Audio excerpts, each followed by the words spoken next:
योग का आपके अपने YouTube channel live study Allahabad पर। तो दोस्तों, जैसा कि आपको पता है, प्रत्येक दिन शाम को 7 बजे से हम लोग Uttar Pradesh TGT PGT, Bihar TGT PGT, Jharkhand TGT PGT, Madhya Pradesh state, UGC NET, LT grade, GIC lecturer, Uttarakhand lecturer, Uttarakhand LT, अन्य अलग अलग राज्यों में असिस्टेंट प्रोफेसर के प्रीवियस ईयर क्वेश्चन पेपर को देखते हैं। और साथ ही साथ इस सेशन में हम लोग ऐसे प्रश्नों का भी समावेश करते हैं जो प्रश्न इन परीक्षाओं के दृष्टिकोण से महत्वपूर्ण होते हैं। वही हमारी इकोनॉमिक्स की जो दूसरी क्लास होती है वो आपको लाइव स्टडी इलाहाबाद के मोबाइल एप्लीकेशन पे देखने को मिलता है, जहाँ पे इकोनॉमिक्स के अलग अलग बैच चलाए जा रहे हैं और सभी बैचेस में आपको आपके सिलेबस के अनुसार एक रणनीति के तहत इकोनॉमिक्स के सारे कंटेंट प्रोवाइड कराए जा रहे हैं, ताकि कम समय में बेहतर ढंग से आप अपनी तैयारी कर सकें और सफलता को सुनिश्चित कर सकें।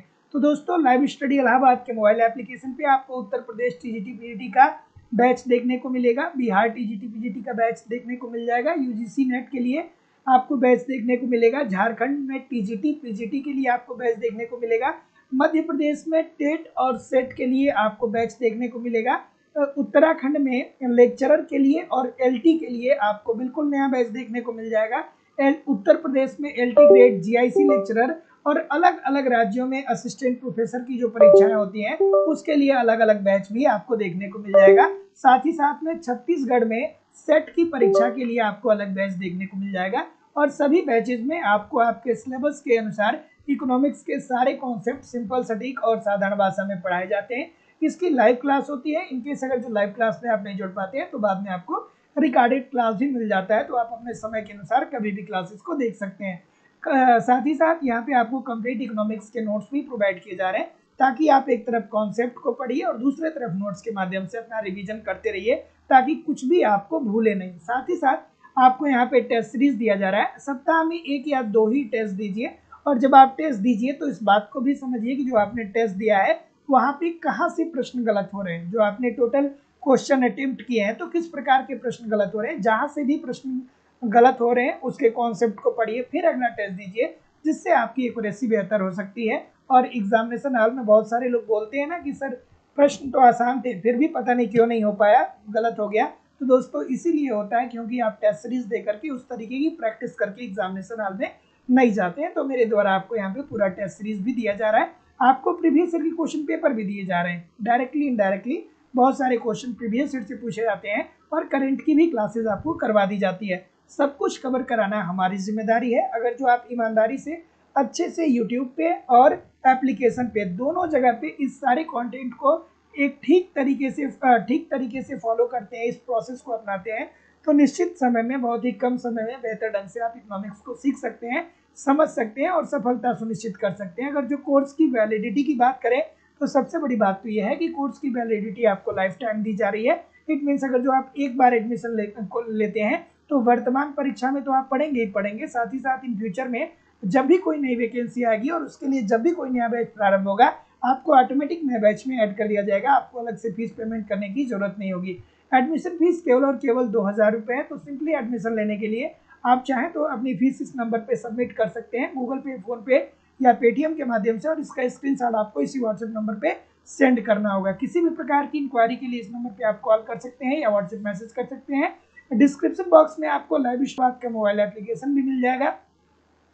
एप्लीकेशन को डाउनलोड करके डायरेक्ट भी कोर्स को परचेज कर सकते हैं। और कोर्स को परचेज करने के बाद आप ज़रूर एक बार मुझे कॉल या व्हाट्सएप मैसेज कर लीजिएगा, क्योंकि मुझे आपको बैच में ऐड करना होता है। वहीं पे आपको सारी चीज़ें सिस्टमैटिक वे से देखने को मिलती हैं। So good evening everybody. अब हम लोग मूव करेंगे अपने सेशन की तरफ। और दोस्तों, मध्य प्रदेश में सेट के लिए और यूजीसी नेट के लिए जो लोग तैयारी करना चाहते हैं यथाशीघ्र जुड़ सकते हैं। बीपीएससी 4.0 के लिए भी परीक्षा सामने है, उसके लिए भी आप जुड़ सकते हैं। उत्तर प्रदेश में टीजीटी पीजीटी की परीक्षा दिसंबर के पहले होते हुए समझ में आ रही है, तो वहाँ पे भी आप जुड़ सकते हैं। उत्तराखंड में लेक्चरर के लिए और एलटी के लिए भी नया बैच प्रारंभ है, तो जो लोग भी जुड़ना चाहते हैं जुड़ सकते हैं। चलिए, अब हम लोग मूव करेंगे दोस्तों अपने पहले प्रश्न की तरफ। और पहला प्रश्न है कि बंद अर्थव्यवस्था क्या होता है। तो देखिए दोस्तों, पूरे विश्व में 2 प्रकार की अर्थव्यवस्थाएं पाई जाती हैं। एक होता है बंद अर्थव्यवस्था, ठीक है, और दूसरा होता है खुला हुआ अर्थव्यवस्था, जिसे हम लोग खुली अर्थव्यवस्था बोलते हैं। अगर जो एप्लीकेशन पे आप पढ़ रहे होंगे तो आज मैंने ये बात आप लोगों को वहाँ पे बताई थी कि बंद अर्थव्यवस्था क्या होती है या खुली हुई अर्थव्यवस्था क्या होती है। तो बंद अर्थव्यवस्था का मतलब ये होता है कि ऐसी अर्थव्यवस्था जो विश्व के अन्य देशों के साथ कोई भी लेन देन नहीं कर रही हो, ना ही किसी अन्य देश से वो निर्यात कर रहा हो, ना ही किसी अन्य देश से वो आयात कर रहा हो, ना ही वो किसी देश से ऋण ले रहा हो, ना ही किसी देश को वो ऋण दे रहा हो। तो बंद अर्थव्यवस्था ऐसी अर्थव्यवस्था होती है जो विश्व के अन्य अर्थव्यवस्थाओं के साथ कनेक्टेड नहीं होती है, अर्थात ये अर्थव्यवस्था दूसरे देशों के साथ ना ही निर्यात करते हैं और ना ही आयात करते हैं। और दूसरा क्या होता है? दूसरा होता है खुली हुई अर्थव्यवस्था। खुली हुई अर्थव्यवस्था का मतलब ये होता है कि देश क्या कर रहे हैं, एक देश विश्व के अन्य देशों के साथ निर्यात और आयात कर रहे हैं। निर्यात का मतलब क्या होता है कि आपके देश में निर्मित वस्तु दूसरे देशों में जाकर के बिके तो इसे निर्यात कहते हैं। और आयात किसे कहते हैं कि दूसरे देश में निर्मित वस्तु अगर जो आपके देश में आकर के बिक रही है तो इसे आयात कहते हैं। तो जितने लोग भी डी बोल रहे हैं सभी लोग का उत्तर ठीक हो जाएगा। अगला, अर्थशास्त्र की आवश्यकता विहीनता की परिभाषा। आवश्यकता विहीनता की परिभाषा किस अर्थशास्त्री के द्वारा दिया गया? अर्थशास्त्र के संदर्भ में आवश्यकता विहीनता की परिभाषा किस अर्थशास्त्री के द्वारा दिया गया? तो जितने लोग भी ऑप्शन नंबर क्या बोल रहे हैं? डी बोल रहे हैं। ठीक है, जितने लोग भी जितने लोग भी ए बोल रहे हैं, आप सभी लोग की बात बिल्कुल ठीक है। जेके मेहता साहब ने ये कहा कि अर्थशास्त्र हमें उन बातों का भी अध्ययन कराता है जिन बातों में हमारी कोई बहुत ज्यादा रुचि नहीं होती है। ठीक है, तो अर्थशास्त्र की आवश्यकता विहीनता का सिद्धांत किसने दिया? तो जेके मेहता ने दिया। और जेके मेहता ने क्या कहा? उन्होंने ये कहा कि अर्थशास्त्र हमें ऐसी बहुत सारी अननेसेसरी चीजों का भी अध्ययन कराता है जिसमें हमारी कोई रुचि नहीं होती है। सभी लोग एक बार वीडियो को लाइक और शेयर तो कर दीजिए। इतने सारे लोग क्लास देख रहे हैं फिर भी लाइक और शेयर की संख्या बहुत कम है। ठीक है, जेके मेहता साहब। तो जेके मेहता साहब ने कहा कि अर्थशास्त्र मानव के उन गतिविधियों का भी अध्ययन कराता है जिसमें मानव की कोई रुचि नहीं होती है। तो ऑप्शन नंबर ए बिल्कुल सही है। अगला, कि प्रथम बार किस अर्थशास्त्री ने व्यष्टि एवं समष्टि अर्थशास्त्र जैसे पदों का प्रयोग किया? व्यष्टि अर्थशास्त्र के अंतर्गत देखिए अर्थशास्त्र की दो शाखाएं होती हैं, है ना। अर्थशास्त्र की क्या होती है? अर्थशास्त्र की दो शाखाएं होती हैं। अर्थशास्त्र की दो शाखा होती है। कितनी शाखा होती है? दो शाखा होती है। ठीक है, पहला क्या होता है? पहला होता है व्यष्टि अर्थशास्त्र और दूसरा होता है समष्टि अर्थशास्त्र। ठीक है, तो देखिए जब व्यष्टि अर्थशास्त्र की हम बात करते हैं ना तो किसी एक यूनिट का अध्ययन किया जाता है, किसी एक इकाई का अध्ययन किया जाता है। जैसे मान लीजिए कि हो सकता है कि किसी एक व्यक्ति का अध्ययन किया जाए, किसी एक व्यक्ति का अध्ययन किया जाए, या किसी एक फर्म का अध्ययन किया जाए, या किसी एक उद्योग का अध्ययन किया जाए। ठीक है, तो ये सारा अगर जो किसी एक यूनिट का अध्ययन हो रहा है तो किसके अंतर्गत होगा? ये किसके अंतर्गत हम लोग पढ़ेंगे? वो व्यष्टि अर्थशास्त्र के अंतर्गत पढ़ेंगे। और समष्टि अर्थशास्त्र के अंतर्गत हम लोग क्या पढ़ते हैं? संपूर्ण अर्थव्यवस्था का अध्ययन किया जाता है। समष्टि अर्थशास्त्र के अंतर्गत संपूर्ण अर्थव्यवस्था का अध्ययन किया जाता है। संपूर्ण अर्थव्यवस्था, इसीलिए दोस्तों जब हम लोग समष्टि अर्थशास्त्र पढ़ते हैं तो वहां पे राष्ट्रीय आय के बारे में पढ़ते हैं। जैसे कि आपके देश की राष्ट्रीय आय, तो राष्ट्रीय आय क्या होती है? किसी एक वित्तीय वर्ष में उस देश में उत्पादित वस्तुओं और सेवाओं के कुल मौद्रिक मूल्य को ही उस देश की राष्ट्रीय आय कहते हैं। तो जितने लोग भी ऑप्शन नंबर रेगनर फ्रिस की बात बोल रहे हैं सभी लोग का उत्तर यहाँ पे बिल्कुल ठीक हो जाएगा। Ragnar Frisch, option number B according to the question this is the right answer हो जाएगा। अगला प्रश्न, कि अर्थशास्त्र एक सिद्धांत की अपेक्षा एक पद्धति है, ये विचार किसने दिया था? कि अर्थशास्त्र कोई सिद्धांत नहीं है, अर्थशास्त्र एक पद्धति है। ये बात किसने कही थी भाई, बता दीजिए। अर्थशास्त्र सिद्धांत की अपेक्षा एक पद्धति है, ये बात किसने कही थी? ठीक है, क्या बोल रहे हैं सर? सी बोल रहे हैं, डी बोल रहे हैं, बहुत सारी विविधता। सभी लोग वीडियो को लाइक कर दीजिए। राजकुमार जी, अरुधति देवी जी, संजय जी, ज्योति चौरसिया जी, अंगराज मिश्रा जी, मनोरमा जी, बहुत तेजी से सभी लोग का उत्तर आ रहा है। सबका नाम पढ़ना पॉसिबल नहीं है, लेकिन सभी लोग वीडियो को लाइक और शेयर आवश्यक रूप से करते रहिए। किन्स की बात कर रहे हैं? किन्स की बात सभी लोग कर रहे हैं। किन्स की बात क्यों कर रहे हैं सर? किन्स की बात क्यों कर रहे हैं? क्योंकि ये बात किन्स साहब ही कहते हैं। किन्स साहब कहते हैं कि देखिए अर्थशास्त्र जो है ना वो कोई सिद्धांत, इसे सिद्धांत कहना उचित नहीं होगा, इसे आप एक पद्धति कहेंगे। पद्धति में क्या होता है कि अगर जो ऐसा है तो ऐसा होगा। जैसे मान लीजिए कि वस्तु की कीमत में वृद्धि हो रही है, ठीक है, तो जब वस्तु की कीमत में वृद्धि होगी तो जाहिर सी बात है कि उस वस्तु की मांग में कमी आएगी। तो ये एक पद्धति तो है कि अगर जो अर्थव्यवस्था में वस्तु की कीमत बढ़ रही है तो मांग में कमी आएगी। या वहीं दूसरी तरफ आप कहेंगे कि अर्थव्यवस्था में अगर जो मुद्रा की पूर्ति बढ़ रही है, अर्थव्यवस्था में मुद्रा की पूर्ति अगर जो बढ़ रही है तो जाहिर सी बात है कि जब लोगों के पास, जब अर्थव्यवस्था में मुद्रा की मात्रा बढ़ रही है, मुद्रा की पूर्ति बढ़ रही है, तो लोगों की जो क्रय शक्ति होगी उसमें भी वृद्धि होगी। ठीक है, अर्थव्यवस्था की जो क्रय शक्ति होगी उसमें भी वृद्धि होगी, क्रय शक्ति वृद्धि होगी तो मांग में भी वृद्धि होगी। तो यही बात कहा था दोस्तों किन साहब ने कि अर्थशास्त्र एक सिद्धांत की अपेक्षा एक पद्धति है। तो ये किसने कहा था? ये किन्स ने कहा था। Option number C right answer हो जाएगा। अगला, अर्थशास्त्र की किस परिभाषा के लिए उसे घृणित विज्ञान कह के आलोचना किया गया? चलिए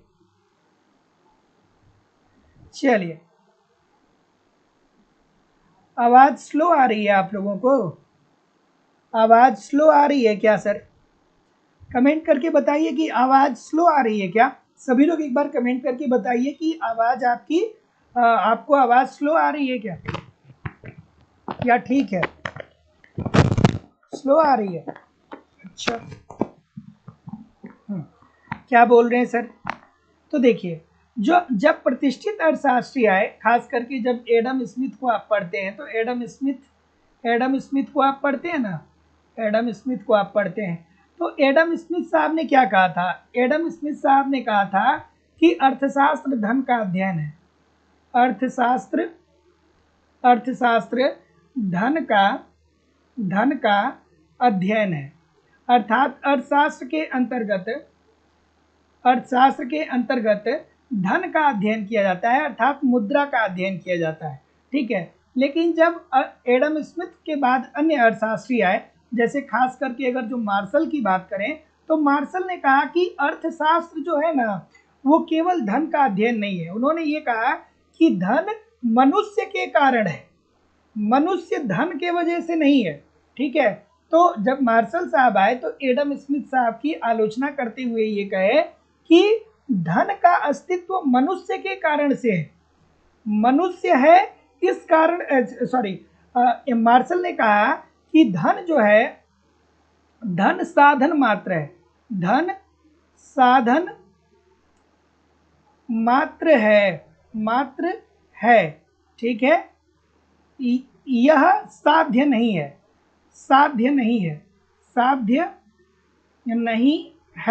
ठीक है। अर्थात मनुष्य के कारण धन का अस्तित्व है, धन के अस्तित्व के कारण मनुष्य नहीं है। ठीक है, मतलब मनुष्य ने धन को बनाया है, धन ने मनुष्य को नहीं बनाया है। यही बात कही थी मार्शल साहब ने, और इसी के आधार पे एडम स्मिथ के द्वारा जो परिभाषा दी गई थी इसकी आलोचना की गई। तो जितने लोग भी ऑप्शन नंबर डी बोल रहे हैं, सभी लोग का उत्तर यहाँ पे बिल्कुल ठीक हो जाएगा। अगला प्रश्न, थोड़ा सा एडजस्ट करना होगा। सभी लोग वीडियो को लाइक और शेयर भी तो कर दिया करिए। अगला प्रश्न देखिए कितना खूबसूरत सा प्रश्न है कि वस्तु का सामान्य मांग फलन बाएं से दाएं की तरफ गिरता हुआ होता है। क्या सामान्य वस्तुओं के संदर्भ में ऐसा देखने को मिलता है? बताइए। अगर जो देखने को मिलता है तो ये कारण दिया गया है कि कीमत परिवर्तन के कारण आय प्रभाव धनात्मक अथवा ऋणात्मक हो सकता है। क्या ये बात सही है? चलिए, और देखिए बिहार में बीपीएससी 4.0 के लिए जो लोग तैयारी कर रहे हैं, चाहे उत्तर प्रदेश में जो लोग पीजीटी की तैयारी कर रहे हैं, ये लोग बिल्कुल तैयार रहिए। साथ ही साथ उत्तराखंड में जो लोग लेक्चरर के लिए तैयारी कर रहे हैं, मध्य प्रदेश में सेट के लिए और यूजीसी नेट के लिए जो लोग तैयारी कर रहे हैं, बिल्कुल तैयार रहिए। आगे बहुत सारी परीक्षाएं हैं। अगर जो इस समय लापरवाही बरतेंगे ना तो फिर एक बहुत बड़ा मौका मिस हो जाएगा आपके सामने से। हर राज्य में कुछ न कुछ है, हर राज्य में कुछ न कुछ होने वाला है। तो इस बार किसी भी तरीके से मौका नहीं चूकना है। आप एक सिस्टमेटिक वे से सारे कंटेंट को पढ़िए, सारे कॉन्सेप्ट को पढ़िए, नोट्स को पढ़िए, टेस्ट सीरीज दीजिए। सब कुछ आपको यहाँ पे एप्लीकेशन पे प्रोवाइड किया जा रहा है और यूट्यूब पे प्रैक्टिस करते रहिए। आप अपने आप को बहुत कम समय में, बस आप मेरी 90 दिन क्लास अगर जो ठीक तरीके से कर लिया ना, तो मैं निश्चित तौर पे कह रहा हूँ कि आप अपने आप को इकोनॉमिक्स में एक बहुत ही बेहतर स्थिति पे पाएंगे और आप वहाँ पे महसूस करेंगे कि आपका सिलेक्शन हो सकता है। ठीक है, तो आप निश्चिंत होकर के एप्लीकेशन और यूट्यूब पे दोनों जगह पढ़िए। और जो हमारे पुराने भी छात्र हैं, तो नया बैच जो क्लासेस चल रही है, उन क्लासेस में आप लोग जरूर ज्वाइन किया करिए, है ना। चलिए आगे मूव करते हैं कि समय, और जो लोग भी एडमिशन लेना चाहते हैं बैच के रिगार्डिंग, जिनकी भी कोई जो लोग भी एडमिशन लेना चाहते हैं, वो नीचे दिए गए नंबर पे कॉल या व्हाट्सएप मैसेज कर सकते हैं। चलिए क्या उत्तर आ रहा है कि वस्तु का सामान्य मांग फलन बाएं से दाएं और गिरता हुआ होता है। क्या ये बात सही है? और अगर जो ये बात सही है तो कीमत परिवर्तन के कारण आय प्रभाव धनात्मक अथवा ऋणात्मक हो सकता है। बहुत सारी गलतियां आ रही हैं सर, बहुत सारी गलतियां आ रही हैं। तो इसका क्या उत्तर होगा? देखिए, ये जो कीमत प्रभाव के कारण आय धनात्मक एवं ऋणात्मक हो सकता है, ये बात तो 100% ठीक है और ये भी बात बिल्कुल ठीक है, लेकिन ये एक दूसरे को जस्टिफाई नहीं कर रहे हैं। सामान्य वस्तुओं के संदर्भ में मांग फलन दाएं से बाएं की तरफ गिरता है। क्यों क्यों गिरता है? क्योंकि सामान्य वस्तुओं के संदर्भ में उपयोगिता ह्रास नियम क्रियाशील होता है, अर्थात जैसे जैसे किसी वस्तु की उत्तरोत्तर इकाइयों को आप बढ़ाते चले जाते हैं, उससे मिलने वाली उपयोगिता कम होने लगती है। जब मिलने वाली उपयोगिता कम होती है तो आप इसकी मांग में भी कमी लाते हैं। तो ये तो बात ठीक है। और कीमत परिवर्तन के कारण आय प्रभाव धनात्मक एवं ऋणात्मक दोनों हो सकता है, लेकिन एक दूसरे को ये जस्टिफाई नहीं कर पा रहा है। तो जितने लोग भी बी बोल रहे हैं कि सर ए और बी दोनों सही है, लेकिन आर ए की सही व्याख्या नहीं कर रहा है। अगला प्रश्न, एक आदर्श मांग सारणी में, अब देखिए कुछ प्रश्न ऐसे हैं ना जो बिना कॉन्सेप्ट पढ़े नहीं हो पाएंगे, निश्चित तौर पे बिना कॉन्सेप्ट नहीं पढ़े हो पाएंगे। तो इसीलिए मैं आप लोगों से बोलता हूं कि आप जरूर कॉन्सेप्ट को पढ़िए, जरूर कॉन्सेप्ट को पढ़िए। क्या उत्तर आ रहा है भाई? ठीक है, हाँ, क्या बोल रहे हैं सर? क्या उत्तर आ रहा है? तो जैसा कि मैं देख पा रहा हूँ सी बोल रहे हैं कि मूल्य के विलोम में होता है। देखिए, जब ऐसा प्रश्न आपके पेपर में आएगा ना, तो थोड़ा आराम से करिएगा सर, आराम से करिएगा, नहीं तो बहुत अच्छे अच्छे स्टूडेंट ऐसे प्रश्नों को गलत करते हैं, बहुत धुरंधर। ठीक है, तो मांग सारणी जब आप पढ़ते हैं तो क्या पढ़ते हैं? यही तो पढ़ते हैं ना कि कीमत और मांग में विपरीत संबंध होता है। मांग सारणी को जब आप पढ़ते हैं तो आप यही तो देखते हैं ना कि वस्तु की कीमत व मांग में विपरीत संबंध होता है, विपरीत संबंध होता है। ठीक है, कैसे विपरीत संबंध होता है? ये तो आपकी भी लाइफ में होता होगा कि अगर जो वस्तु की कीमत बढ़ रही है तो आप वस्तु की मांग को कम कर देते हैं। जैसे अभी वर्तमान समय में अगर जो आप प्याज खरीदने जा रहे होंगे, तो हमारे प्रयागराज में तो प्याज की कीमत इस टाइम 60 से 70 रुपया पर केजी है।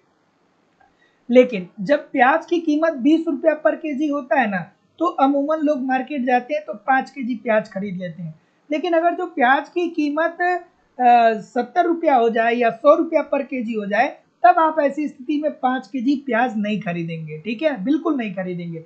तो जब प्याज की कीमत बढ़ जाती है तो अब आप कम प्याज खरीदेंगे। अगर जो 100 रुपया केजी प्याज है तो बहुत खरीदेंगे, तो 2 केजी खरीद लेंगे।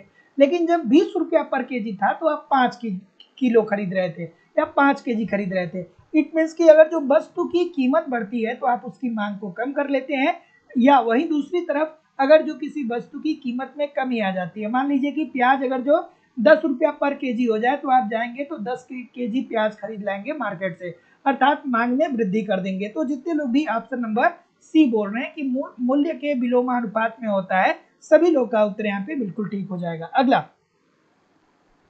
कि आधुनिक अर्थशास्त्रियों की पुस्तकों में जिस रूप में मांग वक्र का प्रयोग होता है उसे लोकप्रिय बनाने का कार्य किसने किया? अर्थात मांग वक्र को किसने लोकप्रिय बनाया? बेसिकली आपको यही बताना है। और वीडियो को लाइक और शेयर जरूर कर दिया करिए। इतने सारे लोग क्लास देख रहे हैं फिर भी लाइक और शेयर की संख्या बहुत कम है। क्या उत्तर आ रहा है सर? और अगर जो आपने अभी तक चैनल को सब्सक्राइब नहीं किया है तो चैनल को सब्सक्राइब करके बेल आइकन को जरूर दबा दीजिए। ठीक है, हाँ, ठीक है। तो वर्तमान समय में जिस मांग वक्र को आप पढ़ते हैं ना दोस्तों, इसी वाले मांग वक्र को तो आप पढ़ते हैं ना, इसी वाले मांग वक्र को आप पढ़ते हैं ना, इसके अंतर्गत आप क्या पढ़ते हैं, इसके अंतर्गत आप यही तो पढ़ते हैं ना कि मांग व कीमत में विपरीत संबंध होता है। मांग व कीमत में विपरीत संबंध होता है। विपरीत संबंध होता है। कैसा विपरीत संबंध होता है कि अगर जो अभी कुछ देर पहले बताया था कि अगर जो वस्तु की कीमत में वृद्धि हो रही है तो आप उसकी मांग को कम कर लेंगे, और वहीं दूसरी तरफ ये भी बात सही हो जाएगी कि अगर जो किसी वस्तु की कीमत में कमी आ रही है तो कम पैसे मिल जा रहा है तो आप उसकी मांग को बढ़ा देंगे। इसमें कौन सा बहुत बड़ा इकोनॉमिक्स है। ठीक है, मार्शल साहब ने हम लोगों के लिए कितनी आसान चीजें बना दी है। ठीक है, अर्थव्यवस्था को समझने के लिए कितना आसान ये सारे अर्थशास्त्रियों ने बातें कही है। ऐसी कोई बात है जो आपको नहीं समझ में आती हो। ठीक है, अगला प्रश्न है कि सामान्यतः मांग रेखा होता है। सामान्यतः मांग रेखा कैसा होता है भाई, क्या उत्तर आ रहा है?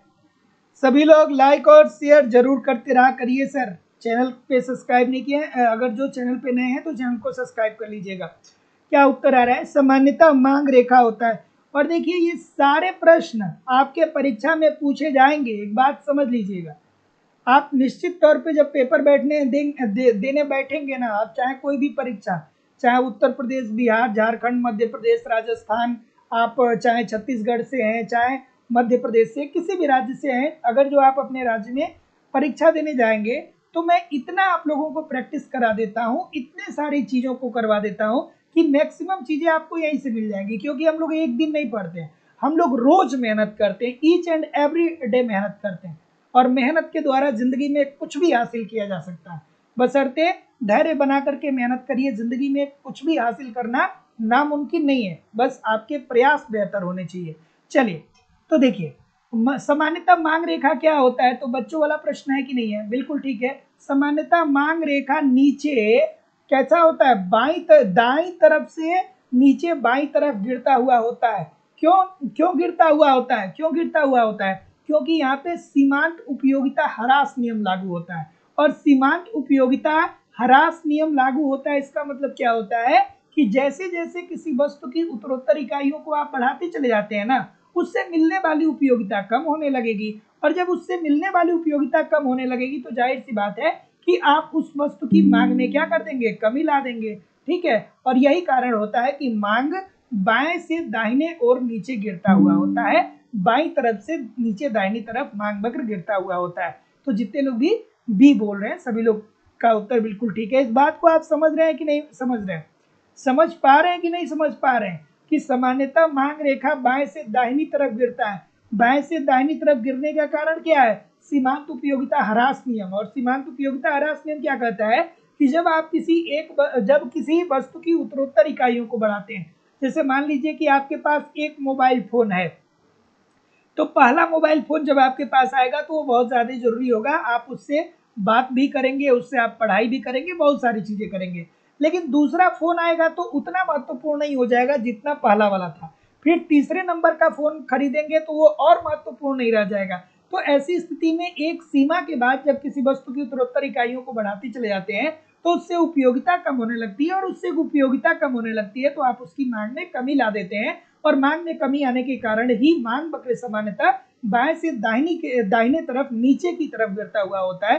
तो B this is the right answer हो जाएगा। अगला कि मांगजन्य मुद्रा स्फीति निम्नलिखित कारणों में से किससे सृजित नहीं होगी। मांगजन्य मुद्रा स्फीति इंपॉर्टेंट, मांगजन्य मुद्रा स्फीति की बात हो रही है। और किन्स साहब जो थे ना वो इसी से चिंतित थे। एक प्रश्न पूछा जाता है कि किन्स साहब किस प्रकार की मुद्रा स्फीति से चिंतित थे, तो किन्स साहब मांगजन्य मुद्रा स्फीति से ज्यादा चिंतित थे।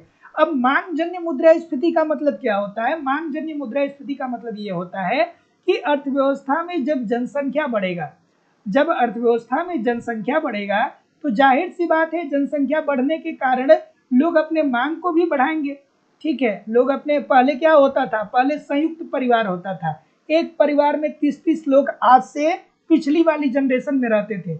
लेकिन अब क्या हो गया, अब एक परिवार नहीं, अब परिवार क्या हो रहा है कि एक तरीके से विखंडित हो रहा है। अब सबको चाहिए स्वतंत्रता। अब 30 लोगों का रोटी कोई पका नहीं पाएगा, ठीक है, आजकल 30 लोगों का रोटी या 50 लोगों का रोटी कोई बना नहीं पाएगा, तो लोग ये सोचते हैं कि सबसे अच्छा तरीका ये है कि अपने छोटे से परिवार के साथ, अपने बीवी के साथ, अपने बच्चों के साथ या अपने पति के साथ हम क्या रहें, अकेले रहें तो ज़्यादा बेहतर रहेगा। तो ऐसी स्थिति में जहाँ पे एक घरों में 50-50 लोग रहते थे, अब क्या हुआ, वो घर भी खंडित हो गया। लेकिन अब जो बाहर जा रहा है उसको भी तो घर चाहिए ना, तो उसको घर चाहिए तो वो क्या करेगा, सीमेंट की मांग करेगा, वो बलुआ की मांग करेगा, वो किसकी मांग करेगा, वो छड़ की मांग करेगा। तो वो अपने मांग को तो बढ़ा लेगा, लेकिन क्या सीमेंट का उत्पादन सभी लोग कर पाएंगे क्या, क्या बलुए का उत्पादन सभी लोग कर पाएंगे क्या, या क्या ईंट का उत्पादन सभी लोग कर पाएंगे क्या, नहीं कर पाएंगे ना। तो जब जनसंख्या वृद्धि होती है तो इसके कारण लोगों का मांग बढ़ता है, मांग बढ़ेगा, लेकिन मांग के अनुसार अगर जो उत्पादन आगे नहीं बढ़ेगा, अर्थात पूर्ति नहीं बढ़ेगा, तो वस्तुओं की कीमतों में वृद्धि हो जाएगी, और जब वस्तु की कीमत में वृद्धि हो जाएगी तो इसे ही हम महंगाई कहेंगे, और महंगाई को ही मुद्रास्फीति कहा जाता है इकोनॉमिक्स की भाषा में। तो इस प्रकार से जो मुद्रास्फीति उत्पन्न होती है उसे मांग जनित मुद्रास्फीति बोलते हैं। और यहाँ पे क्या पूछ रहा है, यह पूछ रहा है कि मांग जन्य मुद्रास्फीति निम्नलिखित कारणों में से किससे सृजित नहीं होगा, अर्थात किसके कारण मांग नहीं बढ़ेगा, ये पूछ रहा है। तो ऊंची कर दर लग जाएगी तब तो मांग में कमी आ जाएगी ना, मांग में वृद्धि क्या होगी, जो पैसा ये मांग के लिए रख रहे थे वो पैसा ये अब किसको दे देंगे, सरकार को टैक्स के रूप में दे देंगे। तो यहाँ पे क्या होगा, यहाँ पे जितने लोग भी ऑप्शन नंबर डी की बात कर रहे हैं सभी लोग का उत्तर यहाँ पे बिल्कुल ठीक हो जाएगा। अगला, कि जब वस्तु की प्रतिस्थापित वस्तु की कीमत में गिरावट आती है तो मांग में वृद्धि होगी। चलिए क्या उत्तर होगा सर, क्या उत्तर होगा, सभी लोग वीडियो को लाइक और शेयर तो कर दीजिए, है ना। लेकिन संयुक्त फैमिली का अपना एक अलग ही आनंद होता है। हाँ, वो बात होती है कि संयुक्त फैमिली में अगर जो आप रह रहे हैं तो थोड़ा सा मेहनत करना पड़ता है, लेकिन संयुक्त फैमिली का भी अपना एक अलग ही आनंद होता है। आजकल लोग इतने डिप्रेशन में जा रहे हैं, इतने एंजाइटी में जा रहे हैं, क्यों जा रहे हैं, क्योंकि लोग अकेला रह रहे हैं, उनकी बात को ना ही कोई सुनने वाला है और ना ही वो किसी से कह सकते हैं, क्योंकि समाज से भी उन्होंने अपना इस तरीके से चीज़ों को तोड़ मरोड़ लिया है कि अपनी भावनाओं को किसी से कह भी नहीं सकते। इसीलिए तो इतना डिप्रेशन लोगों को हो रहा है। इसीलिए तो पहले रेयर देखने को मिलता था कि किसी को न्यूरो की समस्या है, अब एक नई बीमारी आ गई है, न्यूरोलॉजी की समस्या, नस ही खसक गया, सारी बॉडी डिसबैलेंस हो गई, है ना। चलिए आगे बढ़ते हैं कि जब वस्तु की प्रतिस्थापित वस्तु की कीमत में गिरावट होती है तो वस्तु की मांग पर क्या असर होगा। कितना बच्चों वाला प्रश्न है, बच्चों वाला, इकोनॉमिक्स के अगर जो धुरंधर स्टूडेंट है तो बच्चों वाला। प्रतिस्थापित वस्तु का मतलब ये होता है कि ऐसी वस्तु जो एक दूसरे के जगह पे प्रयोग की जा सके और समान उपयोगिता वो दे। जैसे मान लीजिए कि आपका चाय हो गया और कॉफी हो गया, ठीक है, चाय और कॉफी। तो मान लीजिए कि अगर जो चाय 10 रुपये का मिल रहा था और कॉफी भी 10 रुपये की मिल रही थी, दोनों की कीमत 10-10 रुपया थी, लेकिन ऑटोमेटिक क्या हो गया कि चाय की कीमत में वृद्धि आ गई, चाय की कीमत बढ़ गई और चाय की कीमत अब क्या रुपए की हो गई, 12 रुपए की हो गई। चाय की कीमत क्या हो गई, अब 12 रुपए की हो गई। तो जाहिर सी बात है कि चाय हमें 12 रुपये मिल रहा है, काफी हमें 10 ही रुपये में मिल जा रहा है। तो ऐसी स्थिति में हम क्या करेंगे, हम अपनी चाय के मांग में कमी कर देंगे, और जब चाय की मांग में कमी कर देंगे तो चाय की जगह पे हम किसकी मांग को बढ़ा देंगे, कॉफी की मांग को बढ़ा देंगे, कॉफी की मांग को बढ़ा देंगे। अर्थात एक वस्तु की कीमत में कमी आने के कारण दूसरे वस्तु की मांग में वृद्धि हो जाती है। तो जितने लोग भी ऑप्शन नंबर क्या बोल रहे हैं, जितने लोग भी ऑप्शन नंबर क्या बोल रहे हैं कि किसी वस्तु की कीमत में अगर जो गिरावट आती है तो गिरावट आएगा तो वस्तु की मांग में क्या होगी, वृद्धि की कमी होगी। क्यों गलत कर रहे हैं भैया, ठीक है, ठीक है। तो जितने लोग भी बी बोल रहे हैं सभी लोग का उत्तर ठीक हो जाएगा कि जब वस्तु की प्रतिस्थापित वस्तु की कीमत, अर्थात इस वस्तु की कीमत में गिरावट आती है, अर्थात मान लीजिए चलिए इसकी कीमत अगर जो गिर जाएगी तो जाहिर सी बात है कि इसकी मांग में कमी आ जाएगी, ठीक है। क्योंकि अगर जो चाय की कीमत गिर जाएगी, मान लीजिए चाय की कीमत 8 रुपया हो गया, तो ऐसी स्थिति में लोग कॉफी की मांग क्यों करेंगे, कॉफी की मांग को लोग कम कर देंगे, क्योंकि कॉफी 10 रुपये का मिल रहा है, चाय 8 रुपये का मिल रहा है। तो लोग चाय की मांग को क्या कर लेंगे, कीमत में, एक सेकंड, जब वस्तु की प्रतिस्थापित वस्तु की कीमत में गिरावट आती है, चलिए इसकी कीमत में गिरावट आ रही है तो वस्तु की मांग में क्या होगी, जाहिर सी बात है कि गिरावट आ जाएगी। तो जितने लोग भी इसकी मांग में क्या आ जाएगी, गिरावट आ जाएगी। तो जितने लोग भी ऑप्शन नंबर बी बोल रहे हैं सभी लोग का उत्तर ठीक हो जाएगा। हाँ, क्या बोल रहे हैं, कोई दिक्कत? हाँ ठीक, सभी लोग बी बोल रहे हैं। चलिए, तो जितने लोग भी बोल रहे हैं सबका उत्तर ठीक है। अगला, कि कीमत में परिवर्तन से मांग में हुए परिवर्तन की संवेदनशीलता को मापते हैं। अगला, अब देखिए कुछ चीजें हैं ना कि ठीक है, देखिए समाज में परिवर्तन जो है ना वो प्रकृति के द्वारा होता है।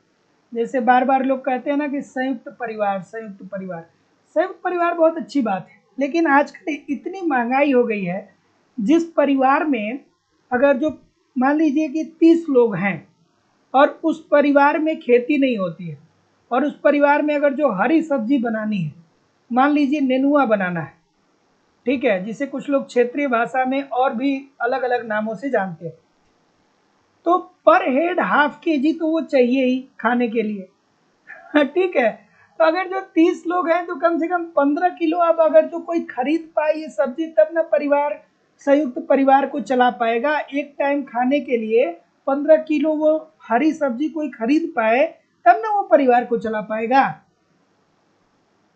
तो इसके लिए परिवार के सभी सदस्यों को तालमेल बैठाना बड़ा जरूरी है। ऐसा नहीं कि उसमें एक भाई श्याम है, वो पूरा सोच रहा है कि संयुक्त परिवार लेके चलेंगे, और दूसरा जो है वो राम है, वो रात में क्या करके आ रहा है, रात में उधर से घूमते टहलते हुए आ रहा है लड़खड़ाते हुए, और पूछ रहा है कि डिनर में क्या है आज।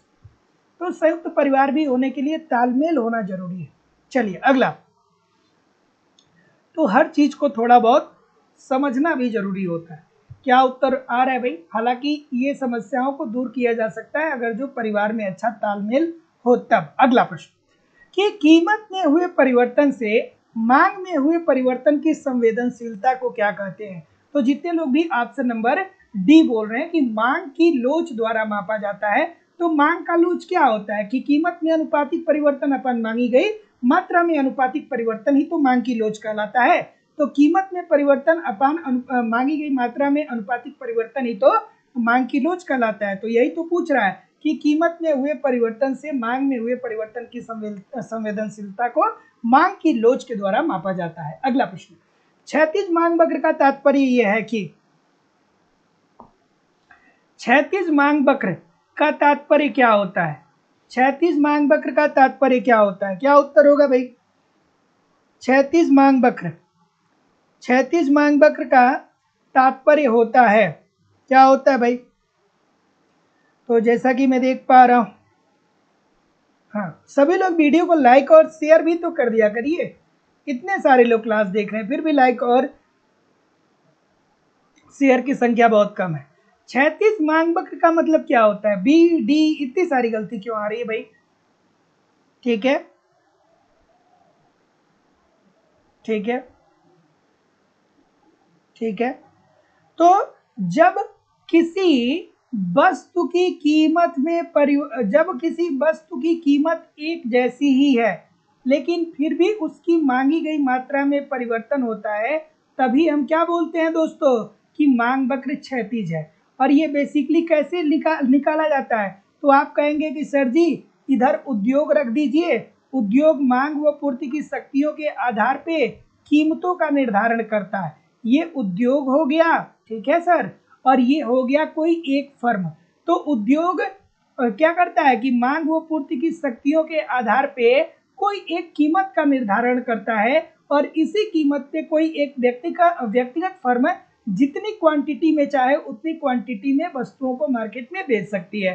तो जितने लोग भी ऑप्शन नंबर क्या बोल रहे हैं, जितने लोग भी ऑप्शन नंबर बी बोल रहे हैं पूर्णतया लोचदार, सभी लोग का उत्तर यहाँ पे बिल्कुल ठीक हो जाएगा कि क्षैतिज मांग वक्र का तात्पर्य होता है पूर्णतया लोचदार मांग। तो ऑप्शन नंबर बी बिल्कुल सही है। अगला, कि अन्य बातों के समान रहते हुए जब किसी वस्तु की कीमत बढ़ती है तो उसकी मांग में क्या होगा। अब देखिए आराम से करिएगा, बहुत बड़े बड़े स्टूडेंट इसको गलत करते हैं। कुछ ऑप्शन नंबर सी करेंगे, कुछ ऑप्शन नंबर बी करेंगे, कुछ ऑप्शन नंबर ए करेंगे। थोड़ा आराम से करिएगा इस प्रश्न को सर। देखिए यहाँ पे क्या कह रहा है कि अन्य बातों के समान रहने पर जब किसी वस्तु की कीमत बढ़ती है, जब किसी वस्तु की कीमत बढ़ती है तो मांग पर क्या असर पड़ेगा। तो देखिए मांग और कीमत का संबंध, मांग और कीमत का संबंध होता है ना, मांग और कीमत का ही तो संबंध देखने को मिलता है। लेकिन मांग और कीमत कब होगा, आपकी आय के द्वारा होगा। ठीक है, तो अगर आपकी आय, देखिए ये क्या कर रहा है, किसी वस्तु की कीमत बढ़ती है तो अगर, हाँ पहले आप उत्तर करिए, बी बोल रहे, ठीक है। तो अगर जो आपकी आय स्थिर है, ठीक है, जैसे आपकी आय पहले थी वैसे ही आपकी आय अभी है। अगर जो आपकी आय स्थिर है और वस्तु की कीमत बढ़ जाती है, अब यहाँ पे दो कंडीशन ले लीजिए तब आपको समझ में आएगा। ठीक है, पहली कंडीशन ये है कि ये आपकी आय है, ठीक है, ये वस्तु की कीमत है और ये वस्तु की मांगी गई मात्रा है या ये वस्तु की मांग है। तो पहली कंडीशन में हम ये देख रहे हैं कि एक व्यक्ति के पास 100 रुपए की आय है और प्रति वस्तु 10 रुपया की है, अर्थात वस्तु की कीमत 10 रुपए की है। तो ऐसी स्थिति में वो 100/10 अर्थात कितनी वस्तुओं की मांग कर रहा है, तो वो 10 वस्तु की मांग कर रहा है। कितने वस्तु की मांग कर रहा है, 10 वस्तु की मांग कर रहा है। लेकिन वहीं दूसरी तरफ अब इस क्वेश्चन में क्या कर रहा है कि जब वस्तु की कीमत बढ़ती है, अर्थात अब हम ये कह देते हैं कि आय स्थिर ही है सर। अब दूसरी कंडीशन आई है, आय अभी भी 100 रुपया है लेकिन वस्तु की कीमत में वृद्धि हो गई। अब हम ये कह दिए कि वस्तु 20 रुपए का एक वस्तु मिलने लगा। तो ऐसी स्थिति में अब आप इसी आय से 100/20 अर्थात केवल और केवल 5 वस्तु को ही खरीद पाएंगे। और यही होता है दोस्तों मांग में संकुचन। इसे हम क्या बोलते हैं, मांग में संकुचन बोलते हैं। तो जितने लोग भी ऑप्शन नंबर ए बोल रहे हैं सभी लोग का उत्तर ठीक हो जाएगा। तो आपको ये बात समझ में आई। अगर जो आप एप्लीकेशन पे कॉन्सेप्ट की क्लास पढ़ रहे होंगे तो मैंने सब विस्तार से आपको बताया कि मांग में संकुचन कब होगा, मांग में विस्तार क्या होता है, मांग में वृद्धि क्या होती है, मांग में कमी क्या होती है। ये सारी बातें अब आपके जुबान पे होनी चाहिए। ठीक है, तो जितने लोग भी ऑप्शन नंबर ए बोल रहे हैं ठीक बोल रहे हैं। तो यहाँ पे हम दो शर्त को लिए हैं। पहले शर्त में हम मान लेते हैं कि ये 2023 की बात है, हम मान लेते हैं कि ये 2023 की बात है। 2023 में आपकी इनकम 100 रुपया थी और जो वस्तुएं आप खरीद रहे थे वो प्रत्येक 10 रुपए की मिल रही थी। तो आप 100 रुपए से 10 वस्तु अर्थात 100 वस्तुओं 100 रुपए से 10 वस्तु को खरीद पा रहे थे। लेकिन अब 2024 में क्या होता है कि 2024 में आपकी आय वही है, 100 रुपया ही है, लेकिन वस्तु की कीमत अब 10 रुपये की जगह पे 20 रुपया हो गई। तो ऐसी स्थिति में 100/20 आप केवल 5 वस्तु ही खरीद पा रहे हैं, तो इसे कहा जाएगा मांग में संकुचन। अगला कि बाजार की शर्तें उस देश के पक्ष में होगी जिसका निर्यात एवं मांग की लोच क्या होगा। ये अब देखिए दोस्तों, मार्शल और लर्नर की आपको 3 दशाएं याद होनी चाहिए। अच्छे से याद रखिए, एक प्रश्न पक्का पूछा जाता है, एक प्रश्न पक्का पूछा जाता है। मार्शल और लर्नर की 3 अवस्थाएं आपको याद होनी चाहिए। कौन कौन सी अवस्था, चलिए बताइए। ठीक है, हाँ 3 अवस्थाएं आपको पता होनी चाहिए। पहला अवस्था होता है EX + EM अगर जो ग्रेटर देन 1 के है, तो ऐसी स्थिति में क्या होगा। या दूसरी स्थिति है EX + EM = 1 और तीसरी स्थिति है EX + EM <1 के है। ठीक है, अर्थात 1 बड़ा है और EX + EM। EX क्या इंडिकेट करता है, तो EX निर्यात को इंडिकेट कर रहा है और EM क्या इंडिकेट कर रहा है, ये आयात को इंडिकेट कर रहा है। ठीक है, तो इस बात को समझते रहिएगा। तो बाजार की शर्तें उस देश के पक्ष में होगी, अर्थात ये प्रतिकूल की बात कर रहा है। तो प्रतिकूल वाली कंडीशन ये है। ठीक है, प्रतिकूल अर्थात अच्छी बाजार की स्थिति उस देश, व्यापार की स्थिति उस देश के पक्ष में होगी। प्रतिकूल होगी तब होगी जब उस देश के निर्यात एवं आयात की मांग की लोच इकाई से ज्यादा होगा। आयात और निर्यात की मांग की लोच इकाई से अगर जो ज्यादा है तो प्रतिकूल, सॉरी प्रतिकूल का मतलब देश के पक्ष में नहीं होगा, ठीक है, सॉरी, अनुकूल, अनुकूल के जगह पे प्रतिकूल मैंने बोल दिया, ठीक है। अब मैं बोल रहा हूँ, अभी तक मैंने जितनी भी बातें बोली थोड़ा सा उसको भूल जाइए। उसके बाद इसमें 3 कंडीशन बनता है। ई एक्स प्लस ई एम अगर जो ग्रेटर देन 1 के है तो इसका मतलब क्या होता है, इसका मतलब ये होता है कि व्यापार की शर्त, जो बाजार की शर्त है वो उस देश के पक्ष में नहीं है, अर्थात प्रतिकूल है। अगर जो e x plus e m is equal to 1 है तो ऐसी स्थिति में बाजार की जो शर्त है वो उस देश के लिए स्थिर है। लेकिन अगर जो e x plus e m less than 1 के है तो ऐसी स्थिति में ये अनुकूल व्यापार की शर्त को बताता है, अनुकूल व्यापार की शर्त को ये बताता है। तो जितने लोग भी, इसमें क्या पूछा जा रहा है, बी पूछा जा रहा है ना, अधिक है, तो जितने लोग भी बी बोल रहे हैं सभी लोग का उत्तर यहाँ पे बिल्कुल ठीक हो जाएगा, ठीक है। तो जितने लोग भी बी बोल रहे हैं सभी लोग का उत्तर ठीक हो जाएगा। इन तीनों कंडीशन को याद रखिएगा। ये प्रतिकूल अर्थात अच्छी स्थिति नहीं है, ये स्थिर स्थिति है, ठीक है ना, अच्छी है ना बुरी है, और ये देश से इससे देश को क्या मिलेगा, बेनिफिट मिलेगा। तो जितने लोग भी बी बोल रहे हैं सभी लोग का उत्तर ठीक हो जाएगा। अगला अगला ये प्रश्न है, अब देखिए जो कॉन्सेप्ट पढ़ा होगा ना उसके लिए ये बच्चों वाला प्रश्न है, वो देखते हुए ही इस प्रश्न को कर देगा। लेकिन जो ये कॉन्सेप्ट नहीं पढ़ा होगा ना फिर उसको ये लगेगा कि यार ये सब प्रश्न कहाँ से पूछ दिए गए।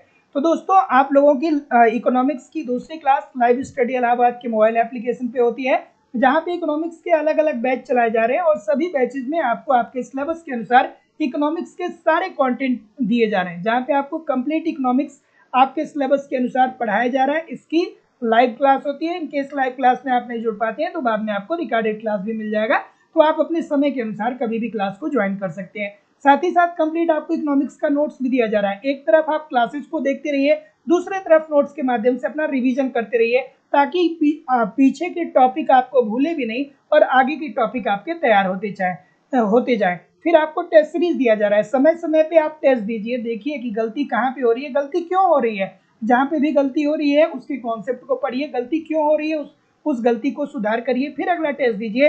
तो जो गलती पिछले टेस्ट में हुई थी वो गलती अगले टेस्ट में नहीं होनी चाहिए, जिससे आपकी एक्यूरेसी बहुत बेहतर हो जाएगी, निश्चित तौर पे बहुत बेहतर होगी, बहुत मजा आएगा। उसके बाद आपको कंप्लीट यहाँ पे प्रीवियस ईयर की क्वेश्चन पेपर भी दिए जा रहे हैं, डायरेक्टली इनडायरेक्टली 50% क्वेश्चन तो कहीं गया नहीं है, प्रीवियस ईयर से डायरेक्टली इनडायरेक्टली 50% प्रश्न तो निश्चित तौर पे मिलने वाला ही है शिक्षक भर्ती के अंतर्गत। और दोस्तों साथ ही साथ आपको करंट भी करवाया जा रहा है, सब कुछ कवर कराना हमारी जिम्मेदारी है, बस आप ईमानदारी से एप्लीकेशन पे पढ़ते रहिए, यूट्यूब पे प्रैक्टिस करते रहिए, कहीं भी इधर उधर से कुछ भी आपको कलेक्ट करने की जरूरत नहीं होगी। एडमिशन फीस केवल और केवल 2000 रुपये है, तो सिंपली एडमिशन लेने के लिए आप अपनी फीस इस नंबर पे सबमिट कर सकते हैं, गूगल पे, फोन पे या पेटीएम के माध्यम से आपको अपनी फीस सबमिट करनी होगी इस नंबर पे, और इसका स्क्रीनशॉट आपको इसी व्हाट्सएप नंबर पे सेंड करना होगा। किसी भी इंक्वायरी के लिए इस नंबर पे कॉल या व्हाट्सएप मैसेज कर सकते हैं, ठीक है। सभी बैच उपलब्ध हैं, उत्तर प्रदेश टीजीटी पीजीटी का, बिहार का, झारखंड का, मध्य प्रदेश का, उत्तराखंड का, छत्तीसगढ़ का, सारे अलग अलग बैच आपको मिल जाएंगे और सभी बैचेस में आपको सिलेबस के अनुसार ही सारे कंटेंट दिए जा रहे हैं। तो जितने लोग भी ऑप्शन नंबर बी बोल रहे हैं बिल्कुल ठीक है। देखिए एक फर्म के संतुलन की अवस्था क्या होती है, जहाँ पे A R is equal to M R ठीक होता है, ठीक है, पहली कंडीशन। और ए आर किसके बराबर होता है, पी के बराबर होता है। ए आर किसके बराबर होता है, ए आर बराबर होता है पी के। ए आर किसके बराबर होता है, पी के बराबर होता है। और ये जो एम सी वक्र है ना वो क्या करती है कि ए आर को नीचे से काटे, ये सबसे महत्वपूर्ण प्रॉपर्टी है। ये दूसरी, एक तो पहली प्रॉपर्टी ये है और दूसरी प्रॉपर्टी ये है कि एम सी वक्र ए आर को नीचे से काटे, नीचे से काटे, याद रखिएगा ये देता है पेपर में। तो जितने लोग भी बी बोल रहे हैं बिल्कुल ठीक बोल रहे हैं, E2 पर, अर्थात E2 यही है ना, E2 यही है। तो जितने लोग भी बी बोल रहे हैं ठीक बोल रहे हैं। अगला, साम्य फर्म की अवधारणा किसने दिया, बच्चों वाला प्रश्न। साम्य फर्म की अवधारणा, अब देखिए है तो बच्चों वाला, लेकिन नहीं पढ़े हैं तो बहुत बड़े बड़े लोग इसको गलत कर देते हैं, है कि नहीं है तो बच्चों वाला लेकिन नहीं पढ़े हैं तो बहुत बड़े बड़े लोग इसे क्या कर देते हैं, गलत कर देते हैं। चलिए ठीक है, चलिए ठीक है, चलिए।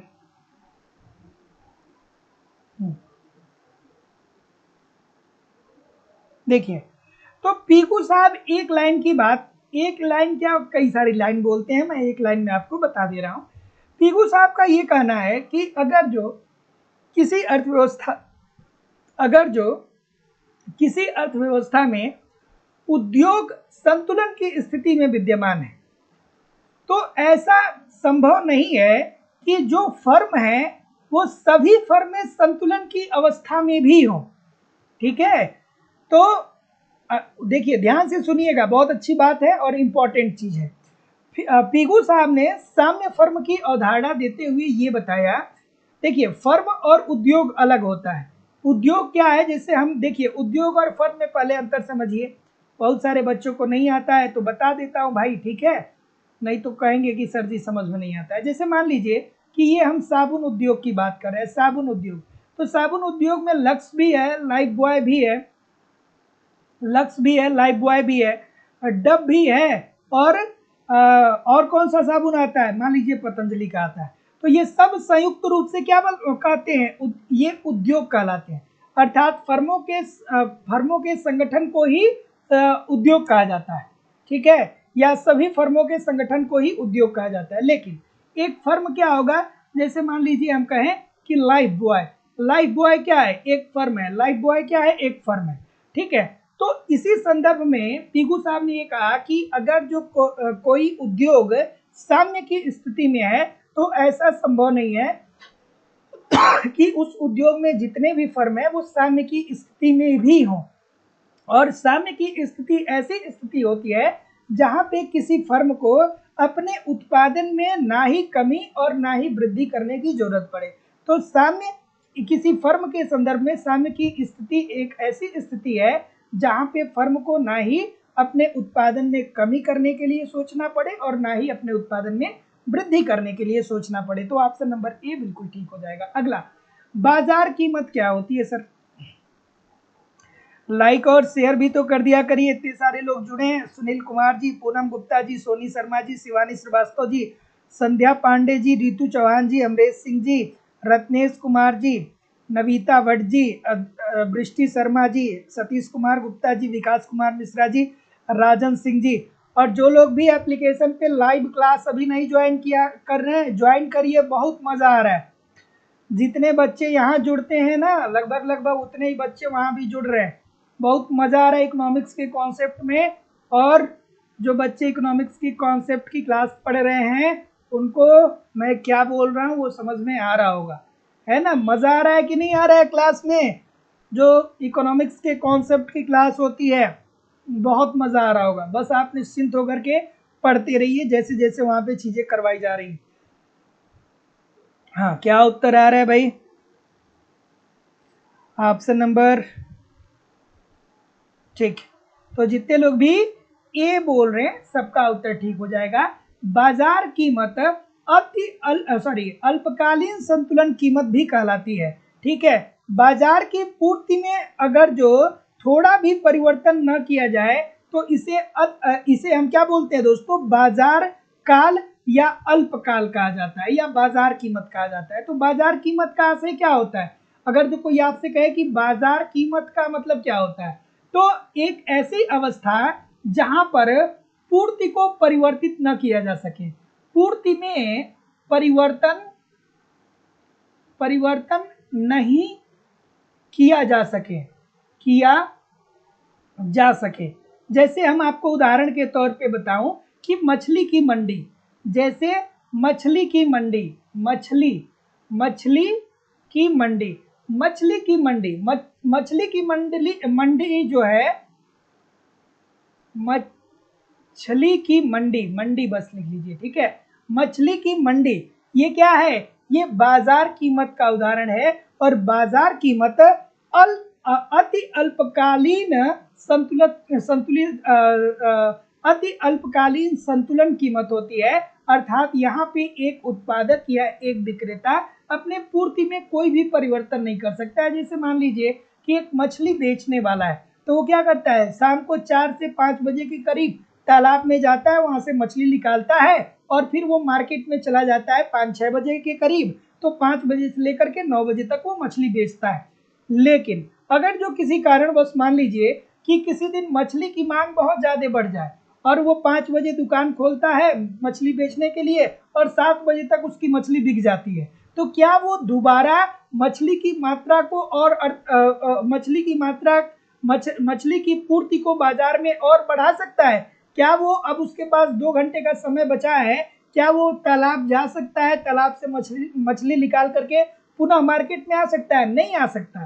ठीक है, तो ऐसी स्थिति में अगर जो पूर्ति में थोड़ा भी परिवर्तन, बाजार की एक ऐसी स्थिति जिसमें पूर्ति में बाजार की एक ऐसी स्थिति जिसके अंतर्गत पूर्ति में थोड़ा भी परिवर्तन न किया जा सके, उसे ही बाजार कीमत कहते हैं, जैसे मछली की मंडी। तो इन केस अगर जो मछली की मांग बढ़ जाएगी तो भी मछली बेचने वाला मछली की पूर्ति में वृद्धि नहीं कर पाएगा, या मान लीजिए कि 5 से 9 बजे के बीच तक उसकी मछली बिकती ही नहीं है, तो फिर वो क्या करेगा कि पूरा का पूरा मछली या तो कहीं बांट देगा या किसी को दे देगा। तो जितने लोग भी ए बोल रहे हैं ठीक बोल रहे हैं। अगला, सामान्य लाभ को परिभाषित किया जाता है, क्या उत्तर होगा? सामान्य लाभ को कैसे परिभाषित करते हैं भैया? सामान्य लाभ क्या होता है? सामान्य लाभ को परिभाषित करते हैं कैसे? सामान्य लाभ कहाँ पे देखने को मिलता है? पूर्ण प्रतियोगिता के अंतर्गत देखने को मिलता है दीर्घकाल में।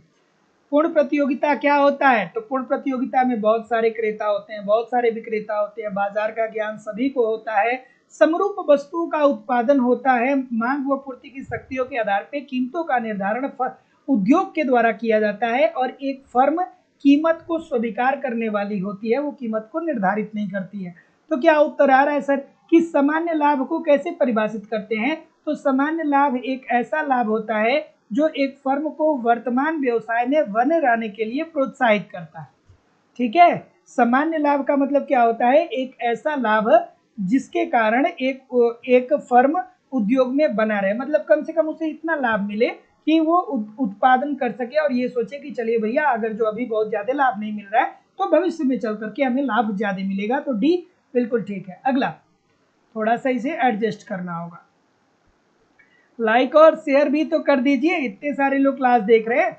अगला प्रश्न कितना खूबसूरत सा प्रश्न है, एक बार नहीं अलग अलग परीक्षाओं में कई बार पूछा गया है, और अगर जो आप प्रैक्टिस करेंगे तो ऐसे प्रश्नों को पेपर में सही कर पाएंगे, नहीं करेंगे तो फिर कैसी चीजें ठीक होंगी। तो बार बार कहता हूं कि प्रैक्टिस करना भी उतना ही जरूरी है जितना कॉन्सेप्ट पढ़ना है, और कॉन्सेप्ट पढ़ना भी उतना ही जरूरी है जितना प्रैक्टिस करना है। ये दोनों एक दूसरे के पूरक हैं। जब आप कॉन्सेप्ट को पढ़ते हैं तो इकोनॉमिक्स की गहराई को सीखते हैं, जब आप ऑब्जेक्टिव क्वेश्चन को देखते हैं तो आप समझ सकते हैं कि जो आपने पढ़ा है वो उस कॉन्सेप्ट से किस तरीके के प्रश्न बन रहे हैं। अब जो कॉन्सेप्ट पढ़ा होगा उसको बस और कुछ दिख ही नहीं रहा होगा, उसको बस यही बिंदु दिख रहा होगा, यही बिंदु दिख रहा होगा कि सर ये पी जो है, ये जो प्राइस है, ये जो सी वाला बिंदु है पी जो है जहां तक ए भी सी के बराबर होगा या औसत परिवर्तनशील लागत के बराबर जहां तक पी होगा वहां तक तो वो उत्पादन में बना रहेगा, लेकिन अगर जो इससे कम कीमत उसे मिलने लगेगा तो उद्योग को छोड़ करके वो टाटा बाय बाय करने लगेगा। तो ऐसी स्थिति में option number C according to the question this is the sorry option number A it means C बिंदु जो है वो राइट आंसर हो जाएगा, ए बिल्कुल सही है। अगला, कि निम्नलिखित में से किस संदर्भ में पूर्ण प्रतियोगिता निश्चय ही एकाधिकार से श्रेष्ठकर होती है? पूर्ण प्रतियोगिता कैसे अच्छी होती है एकाधिकार से? एकाधिकार की तुलना में पूर्ण प्रतियोगिता कैसे बेहतर होती है? चलिए, तो देखिए जब पूर्ण प्रतियोगिता शब्द का इस्तेमाल कर दिया तो आपको पता होना चाहिए कि सर जी पूर्ण प्रतियोगिता बाजार की स्थिति जो होती है वो एक ऐसी स्थिति होती है जहाँ पे बहुत सारे क्रेता होते हैं, बहुत सारे विक्रेता होते हैं, असंख्य क्रेता असंख्य विक्रेता होते हैं, अनकाउंटेबल वो होते हैं, उनको काउंट नहीं किया जा सकता है। समरूप वस्तुओं का उत्पादन होता है, मतलब एक ही जैसी वस्तुओं का क्या होते हैं कि एक ही जैसे वस्तुओं का उत्पादन होता है। मांग व पूर्ति की शक्तियों के आधार पर कीमतों का निर्धारण उद्योग के द्वारा होता है और कोई एक फर्म कीमत को स्वीकार करने वाली होती है, वो कीमत पर कोई बहुत ज्यादा असर नहीं डाल सकती है। तो क्या उत्तर आ रहा है? और फिर एक बात और महत्वपूर्ण याद आनी चाहिए कि पूर्ण प्रतियोगिता के अंतर्गत श्रम को उसकी सीमांत उत्पादकता की बराबर मजदूरी दिया जाता है, अर्थात श्रमिकों का शोषण यहाँ पे नहीं देखने को मिलता है। तो जितने लोग भी ऑप्शन नंबर क्या बोल रहे हैं, बी बोल रहे हैं क्या सर? सभी लोग बी बोल रहे हैं। तो जितने लोग भी बी बोल रहे हैं कि आवंटन कुशलता। लेकिन एकाधिकार के अंतर्गत क्या होता है? एकाधिकार के अंतर्गत अकेला विक्रेता होता है, अकेला विक्रेता होता है, और इसका एक ही मोटो होता है, इसका एक ही मोटो होता है कि ज्यादा से ज्यादा ऊंची कीमत पर वस्तुओं को बेच करके लाभ को अधिकतम किया जाए, लाभ को अधिकतम किया जाए। बल्कि जबकि वहीं दूसरी तरफ पूर्ण प्रतियोगिता के संदर्भ में फर्में सामान्य लाभ कमाती हैं। क्या करती हैं? सामान्य लाभ कमाती हैं, और ये अप्रत्याशित लाभ कमाएगा, ये अप्रत्याशित लाभ। तो आवंटन कुशलता, क्योंकि पूर्ण प्रतियोगिता के अंतर्गत बाजार का ज्ञान सभी को होता है। अगला कि किस अर्थशास्त्री ने मुनाफे को गतिशील अधिशेष के रूप में देखा? जैसे बहुत सारे स्टूडेंट हमें कभी कभी फोन करते हैं, कहते हैं कि सर जी हमने इकोनॉमिक्स की क्लास 6,000 रुपये 7,000 रुपये में खरीदा, ठीक है, लेकिन वहाँ पे मज़ा नहीं आया सर। लेकिन जब आपकी क्लास किए तो सर बड़ा मज़ा आया, ठीक है। तो जब आपको ये पता है कि लाइव स्टडी इलाहाबाद से 2,000 रुपये में आपको लाइफ टाइम पढ़ाया जा रहा है, और देखिए किसी भी टीचर को अगर जो आपको जज करना है ना, तो आप ये देखिए कि वो आपके साथ कितना डेडिकेटेड है। जैसे आप लोगों से बात होती है तो बहुत सारे स्टूडेंट हमसे कहते हैं कि सर हमने वहाँ पे पढ़ा, यहाँ पे पढ़ा, लेकिन बस वही होता है कि लोग एडमिशन ले लेते हैं, लेकिन जब एग्ज़ाम करीब आता है तो लोग 1-2 महीने पढ़ा देते हैं, बाकी पुरानी वीडियो डाल के छोड़ देते हैं। लेकिन हमारे साथ ऐसा बिल्कुल नहीं है। यहाँ पे बहुत सारे बच्चे पढ़ रहे हैं, और उनके सामने ये बात मैं बोलता हूँ कि अगर जो मेरी तबीयत ठीक नहीं है तो मैं क्लास नहीं लेता हूँ, और एक संडे को क्लास नहीं लेता हूँ। बाकी 365 दिन दोस्तों अवेलेबल रहता हूँ मैं क्लास लेने के लिए। मैं डेडिकेशन के साथ आपको एप्लीकेशन पे भी रोज़ पढ़ाता हूँ, यूट्यूब पे भी रोज़ पढ़ाता हूँ, और इतने आसान तरीके से चीज़ों को मैं जितना आसान हो सकता है उतना आसान तरीके से आपको बताने का प्रयास करता हूँ। तो जैसे बहुत सारे बच्चे होते हैं ना, अलग अलग तरीके से फ़ोन करके जज करने का प्रयास करते हैं। तो अगर जो आपको जज करना है ना, तो आप उस टीचर के डेडिकेशन को देखिए कि वो टीचर कितना आपके साथ जुड़ा है। ये मत देखिए कि उसके पास टेक्नोलॉजी कितनी बड़ी है, वो और किस तरीके से चीज़ों को मैनेज कर रहा है। आप उसके डेडिकेशन को देखिए, ठीक है। चलिए आगे बढ़ते हैं कि किस अर्थशास्त्री ने मुनाफे को गतिशील, और आप लोगों की भी गलती है नहीं, आप लोगों की भी गलती नहीं है, ऐसा नहीं है, मैं नाराज़ नहीं होता हूँ, क्योंकि मैं समझ सकता हूँ कि ऐसी चीज़ें हैं मार्केट में, ऐसी चीज़ें हैं। चलिए आगे बढ़ते हैं कि किस अर्थशास्त्री ने मुनाफे को गतिशील अधिशेष के रूप में देखा? अब ये देखिए बच्चों वाली बात है, लेकिन रटना नहीं है इसे, बस समझ लेना है। क्या समझ लेना है?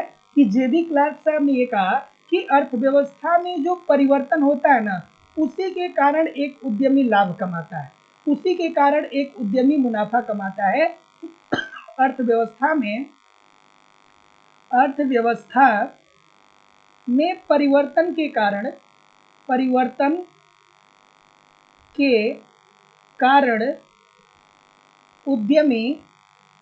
उद्यमी लाभ कमाता है। जैसे कि जब हम लोग पढ़ते थे क्लास 1 में या 2 में या 3 में, तो हम लोगों के पास क्या होता था कि हर सब्जेक्ट की एक कॉपी हुआ करती थी, मतलब 8, 10, 12 कॉपी मैक्सिमम हुआ करती थी, उससे ज़्यादा होता नहीं था। कुछ तो ऐसे छात्र थे जो एक के में पूरा लिख देते थे। लेकिन आज के समय में क्या हो गया, हमारी अर्थव्यवस्था चेंज हो गई है। अब आप देखिए कि एक छोटा सा बच्चा है ना, अगर जो आप उसको पढ़ाने जा रहे हैं ना, तो आजकल डिग्री कॉलेज की पढ़ाई सस्ती हो गई है, लेकिन कॉन्वेंट स्कूल की पढ़ाई महंगी हो गई है। इसका सीधा सीधी मतलब क्या हो गया कि अर्थव्यवस्था में परिवर्तन आया है।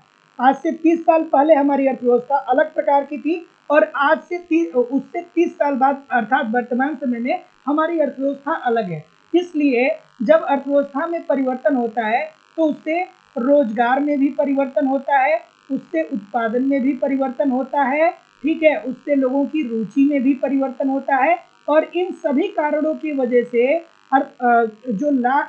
और सॉरी और जब रोजगार, उत्पादन और लोगों की रुचि में परिवर्तन होता है तब इसी कारण से एक उद्यमी मुनाफा अर्थात लाभ कमाता है। यही बात जेबी क्लार्क ने बताया कि अर्थव्यवस्था में जो परिवर्तन होता है उसी के कारण उद्यमी लाभ कमाता है।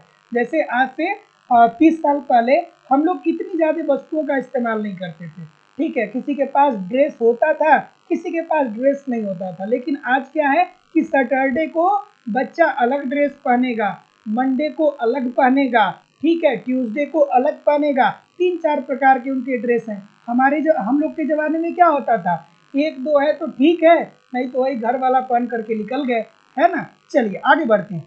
अगला प्रश्न कि एफबी हार्ले के अनुसार लाभ का कारण क्या है। एफबी हार्ले ने क्या कहा, हार्ले साहब ने क्या कहा कि एक उद्यमी लाभ क्यों कमाता है। चलिए बताइए। इसे हम लोग कहाँ पढ़ते हैं पता है ना, इसे हम लोग कहाँ पढ़ते हैं, इसे हम लोग पढ़ते हैं। और ओवर स्मार्ट बनने का प्रयास न करिए, जैसे मैं क्लास में चल रहा हूँ वैसे ही मैं क्लास में चलूंगा, ओवर स्मार्ट न बनिए अपने आप को, है ना। कुछ हमारे छात्र जो है वो ओवर स्मार्ट बनते हैं, ओवर स्मार्ट नहीं बनिए सर, है ना।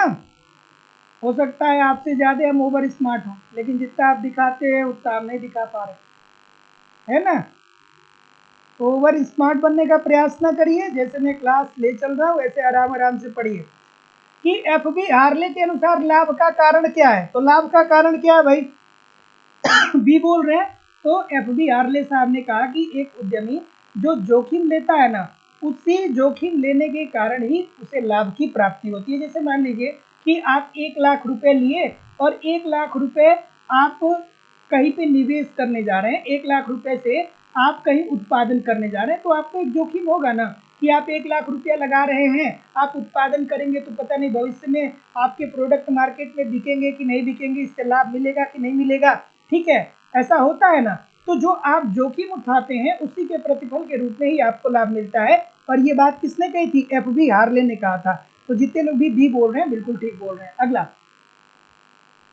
कि केन्स के ब्याज सिद्धांत में यदि अन्य बातें समान रहे और मुद्रा की विनिमय व्यवहार के लिए मांग बढ़ जाए, अन्य बातें क्या रहे, अन्य बातें समान रहे, अन्य बातें समान रहे, ठीक है, और मांग बढ़ जाए, ठीक है, मांग बढ़ जाए, मांग बढ़ जाए। चलिए क्या उत्तर होगा भाई, क्या उत्तर आ रहा, क्या उत्तर आ रहा है। देखिए जो बेस्ट होता है, जितना हमारी कैपेसिटी है, जितना तेजी से बोलने जितना मैं करता हूँ, है ना, जितना तेजी से जा सकता हूँ करता हूँ। और सारे स्टूडेंट एक जैसे नहीं होते हैं, इसमें बहुत सारे ऐसे स्टूडेंट होंगे जिनको बहुत सारी बातें समझने की जरूरत भी होगी। तो अगर जो आप थोड़े बहुत अपने आप को चालाक और होशियार बनते हैं तो भैया केवल आपके लिए क्लास तो हो नहीं रही है, हमारे वो भी तो स्टूडेंट हैं जो अभी इकोनॉमिक्स पढ़ना शुरू किए हैं, उनको भी तो बहुत आगे लेकर के जाना है ना। तो अननेसेसरी रूप से चीजों को एग्जैजरेट ना करिए। चलिए क्या उत्तर आ रहा है, बी बोल रहे हैं। और कोई सर, और कोई और कोई और कोई और कोई, सभी लोग बी बोल रहे हैं, क्यों बी बोल रहे हैं सर, किन साहब की बात हो रही है, थोड़ा ध्यान से देखिए सभी लोग बी बोलेंगे, बी के अलावा कोई भी नहीं है। तो जितने लोग भी बी बोल रहे हैं ठीक है कि केन्स के ब्याज सिद्धांत में अन्य बातें अगर जो समान रहती है, मुद्रा की विनिमय व्यवहार के लिए अगर जो मांग बढ़ रहा है, तो छोटी सी बात है कि अगर जो विनिमय व्यवहार मतलब लोग मुद्रा की मांग को बढ़ा रहे हैं, तो जब मुद्रा की मांग बढ़ा रहे हैं इसका मतलब कि अब लोगों के लिए मुद्रा जरूरी है। तो जब मुद्रा जरूरी है तो ऐसी स्थिति में क्या होगा कि जब जब बैंक को ये पता चल जाएगा कि आपको ऋण जरूरी है, तो बैंक क्या कर देगा कि आपका ब्याज दर बढ़ा देगा, ब्याज दर बढ़ा देगा।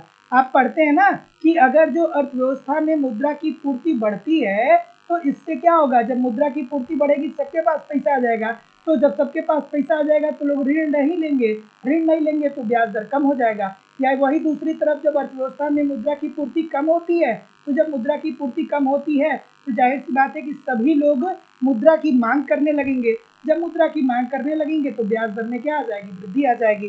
तो जितने लोग भी ऑप्शन नंबर बी बोल रहे हैं सभी लोग का उत्तर यहाँ पे बिल्कुल ठीक हो जाएगा कि विनिमय व्यवहार के लिए अगर जो मुद्रा की मांग बढ़ रही है तो ब्याज दर क्या हो जाएगा, बढ़ जाएगा, क्योंकि लोग मुद्रा की मांग कर रहे हैं, और जब मुद्रा की मांग बढ़ेगी तो जाहिर सी बात है कि ब्याज में वृद्धि होगी। अगला, लाभ अर्थव्यवस्था में प्रावैगिक परिवर्तनों के कारण उत्पन्न होता है। प्रावैगिक परिवर्तन का मतलब अर्थव्यवस्था में जो परिवर्तन उत्पन्न होते हैं, जैसे आज से अभी तो कुछ देर पहले मैंने बताया जेबी क्लार्क को कि आज से 30 साल पहले इतने ज्यादा वस्तुओं का लोग उपभोग नहीं करते थे। आज क्या है, आज लोग बहुत सारी वस्तुओं का उपभोग कर रहे हैं, तो जो अर्थव्यवस्था में परिवर्तन आया है उसी के कारण क्या होता है, उसी के कारण एक उद्यमी लाभ कमाता है। अगला, कि कार्बन कर किसके विक्रय पे लगाया जाता है। कार्बन कर किसके विक्रय पे लगाया जाता है सर बताइए, कार्बन कर किसके विक्रय पे लगाया जाता है।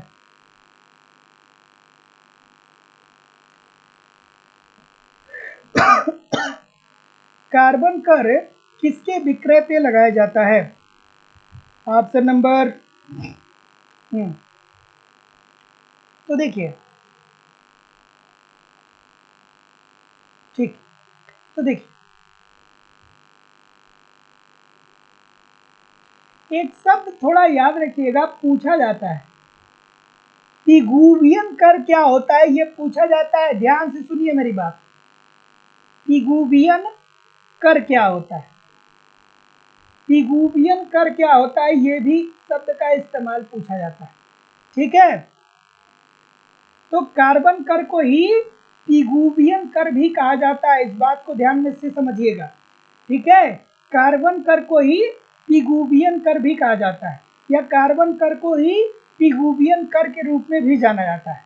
और ये होता क्या है, तो देखिए, अगर जो आप किसी भी चीज का उत्पादन कर रहे हैं और उसके परिणाम स्वरूप अगर जो उसके उत्पादन के प्रोसेस में कार्बन डाइऑक्साइड रिलीज हो रही है तो इससे पर्यावरण को क्षति पहुंचती है। पर्यावरण को क्या होती है, पर्यावरण को क्षति पहुंचती है, और जब पर्यावरण को क्षति पहुंचती है तो उसी पे क्या किया जाता है, कार्बन कर लगाया जाता है। तो जितने लोग भी ऑप्शन नंबर सी बोल रहे हैं सभी लोग का उत्तर यहाँ पे एब्सोल्युटली ठीक हो जाएगा।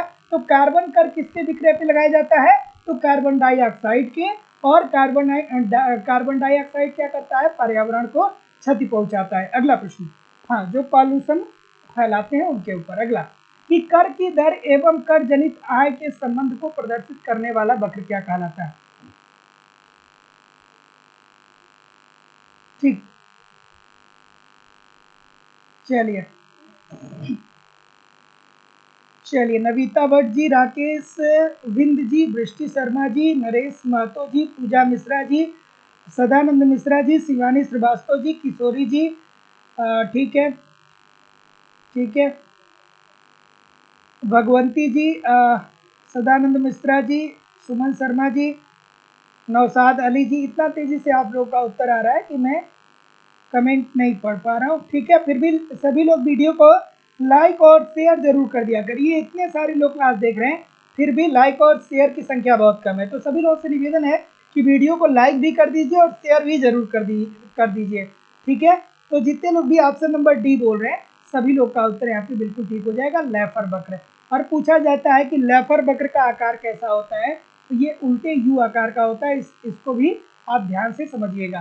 तो कर की दर एवं कर जनित आय के मध्य संबंध को प्रदर्शित करने वाला वक्र लेफर वक्र कहलाता है, ठीक है। और ये क्या कहता है, लेफर वक्र का ये कहना है कि कर की सीमांत दर एक सीमा से ज्यादा अगर जो हो जाती है, कर की सीमांत दर एक सीमा से ज्यादा अगर जो हो जाती है तो आय पर जो राजस्व होता है उसमें कमी देखने को मिलने लगता है। तो जितने लोग भी डी बोल रहे हैं ठीक बोल रहे हैं। अगला, उपकर क्या होता है, उपकर क्या होता है भाई, उपकर क्या होता है, उपकर, चलिए क्या उत्तर होगा, चलिए तो देखिए, देखिए आराम से, उपकर का मतलब ये होता है कि सरकार इस तरीके से टैक्स लगा रही है ना कि वो जो पैसा सरकार प्राप्त करेगी वो किसी विशेष उद्देश्य पे खर्च करेगी। जैसे मान लीजिए कि सरकार को ये लगता है कि किसी क्षेत्र का विकास बहुत कम हुआ है, या किसी प्रदेश का विकास बहुत कम हुआ है, या कोई गांव है जिसको कोई कोई गांव और कोई शहर के बीच में एक नदी बह रही है। गांव, यहाँ पे कोई गांव है और यहाँ पे कोई शहर है। तो गांव से शहर के बीच में नदी है, तो अब इसके ऊपर पुल बनवाना है। तो इसके ऊपर अगर जो पुल बनवाना है तो यहाँ की जो सरकारें हैं वो क्या करेंगी, वो उपकर लगा सकती हैं कि भैया हम जो पैसा इकट्ठा करेंगे उस पैसे से यहाँ पे पुल बनेगा ताकि गांव से शहर की कनेक्टिविटी अच्छी हो जाए। तो जितने लोग भी ऑप्शन नंबर डी बोल रहे हैं कि उपकर वह होता है जो एक कर जिसके प्राप्त आगम किसी विशेष उद्देश्य से खर्च किया जाता है। अगला, कर कीमत में जुड़ जाता है। सीरियस हो जाइए, एकदम सीरियस हो जाइए, सीरियस हो जाइए, क्योंकि अब वो समय आ गया है जब आपको अपना बेस्ट देना होगा, जब आपको अपना बेस्ट देना होगा, वो समय आ चुका है।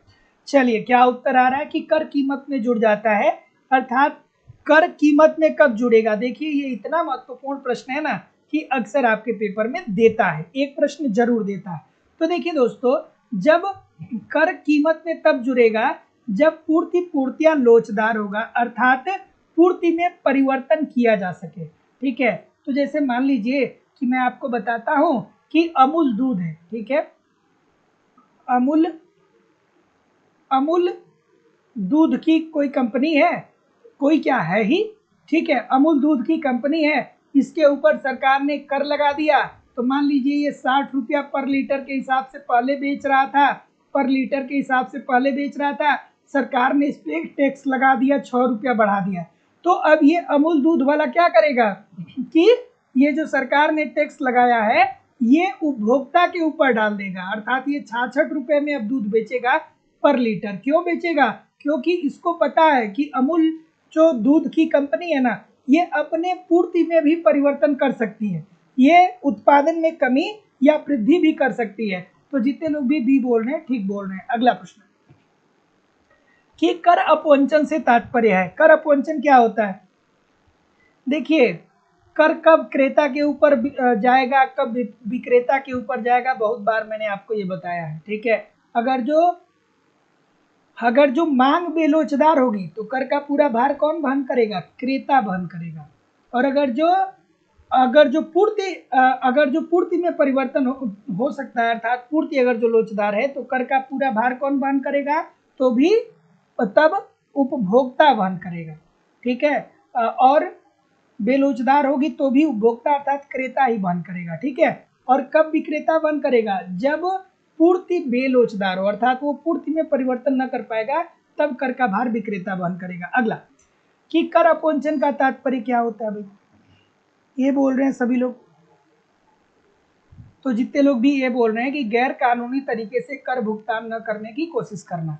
ठीक है, तो अगर जो गैर कानूनी ढंग से आप कर का भुगतान नहीं कर रहे हैं तो इसे ही कर का अपवंचन कहा जाता है। अगला, भारत में सेवा कर पहली बार कब लगाया गया था, बहुत बार पूछा गया। ठीक है,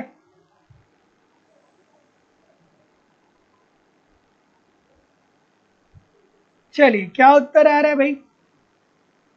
और देखिए, एक चीज मैं आप लोगों से कहूंगा कि 1 घंटे रोज, जितने लोग भी हमारी बात को सुन रहे हैं, 1 घंटे रोज कापी और पेन बस अपने पास रखिए, मोबाइल को दूर कर दीजिए, किताबों को दूर कर दीजिए, लैपटॉप को दूर कर दीजिए, हर प्रकार की चीज़ों को दूर कर लीजिए, एक पेन रखिए, एक कापी रखिए और आप रहिए। ठीक है, और वहाँ पे आप एट रैंडमली जो भी आपको लगता है कि हमने इकोनॉमिक्स में बहुत अच्छे से हम जानते हैं, जैसे आपको लगता है कि आप रिकार्डो की लगान सिद्धांत अच्छे से जानते हैं, या आपको लगता है कि किन्स का तरलता थियरी हम अच्छे से जानते हैं, या आपको लगता है कि मांग की अवधारणा हम अच्छे से जानते हैं, या आपको लगता है कि पूर्ण प्रतियोगिता हम अच्छे से जानते हैं, या एकाधिकार को हम अच्छे से जानते हैं, तो उसकी एक हेडिंग डालिए और उस पर लिखिए कि हम कितना जानते हैं, पूर्ण प्रतियोगिता के बारे में हम कितना जानते हैं, बिना किसी किताब से देखे हुए, बिना किसी मोबाइल से देखे हुए। आप उतना ही लिखिए जितना आपके दिमाग में है। ठीक है, और जब उसको लिख लीजिए उसके बाद आप किताब से मिला लीजिए कि क्या क्या आपने छोड़ दिया है। इस तरीके से आप जरूर करिएगा दोस्तों, जरूर करिएगा। आपको निश्चित तौर पे बहुत मजा आएगा, है ना। या अगर जो आप इकोनॉमिक्स के कॉन्सेप्ट की क्लास पढ़ रहे हैं तो आपको तो वहाँ पे मैं सारी चीज़ें प्रोवाइड ही कर रहा हूँ, नोट्स भी दे रहा हूँ आपको, थियरी भी पढ़ा रहा हूँ, और आपको मैं वहाँ पे नोट्स खुद से लिखने के लिए भी बोलता हूँ कि खुद से आप जैसे जैसे क्लास में मैं पढ़ाता हूँ वैसे वैसे आप भी नोट्स बनाते रहिए। तो कोई भी टॉपिक लीजिए और उस पर खुद से लिखने का प्रयास करिए बिना किसी हेल्प के। हेल्प केवल किसका लेना है? केवल और केवल अपने दिमाग का। केवल अपने दिमाग का हेल्प लेना है और किसी चीज़ का हेल्प नहीं लेना। इसको करिए, आपको बहुत अच्छा रिजल्ट देखने को मिलेगा।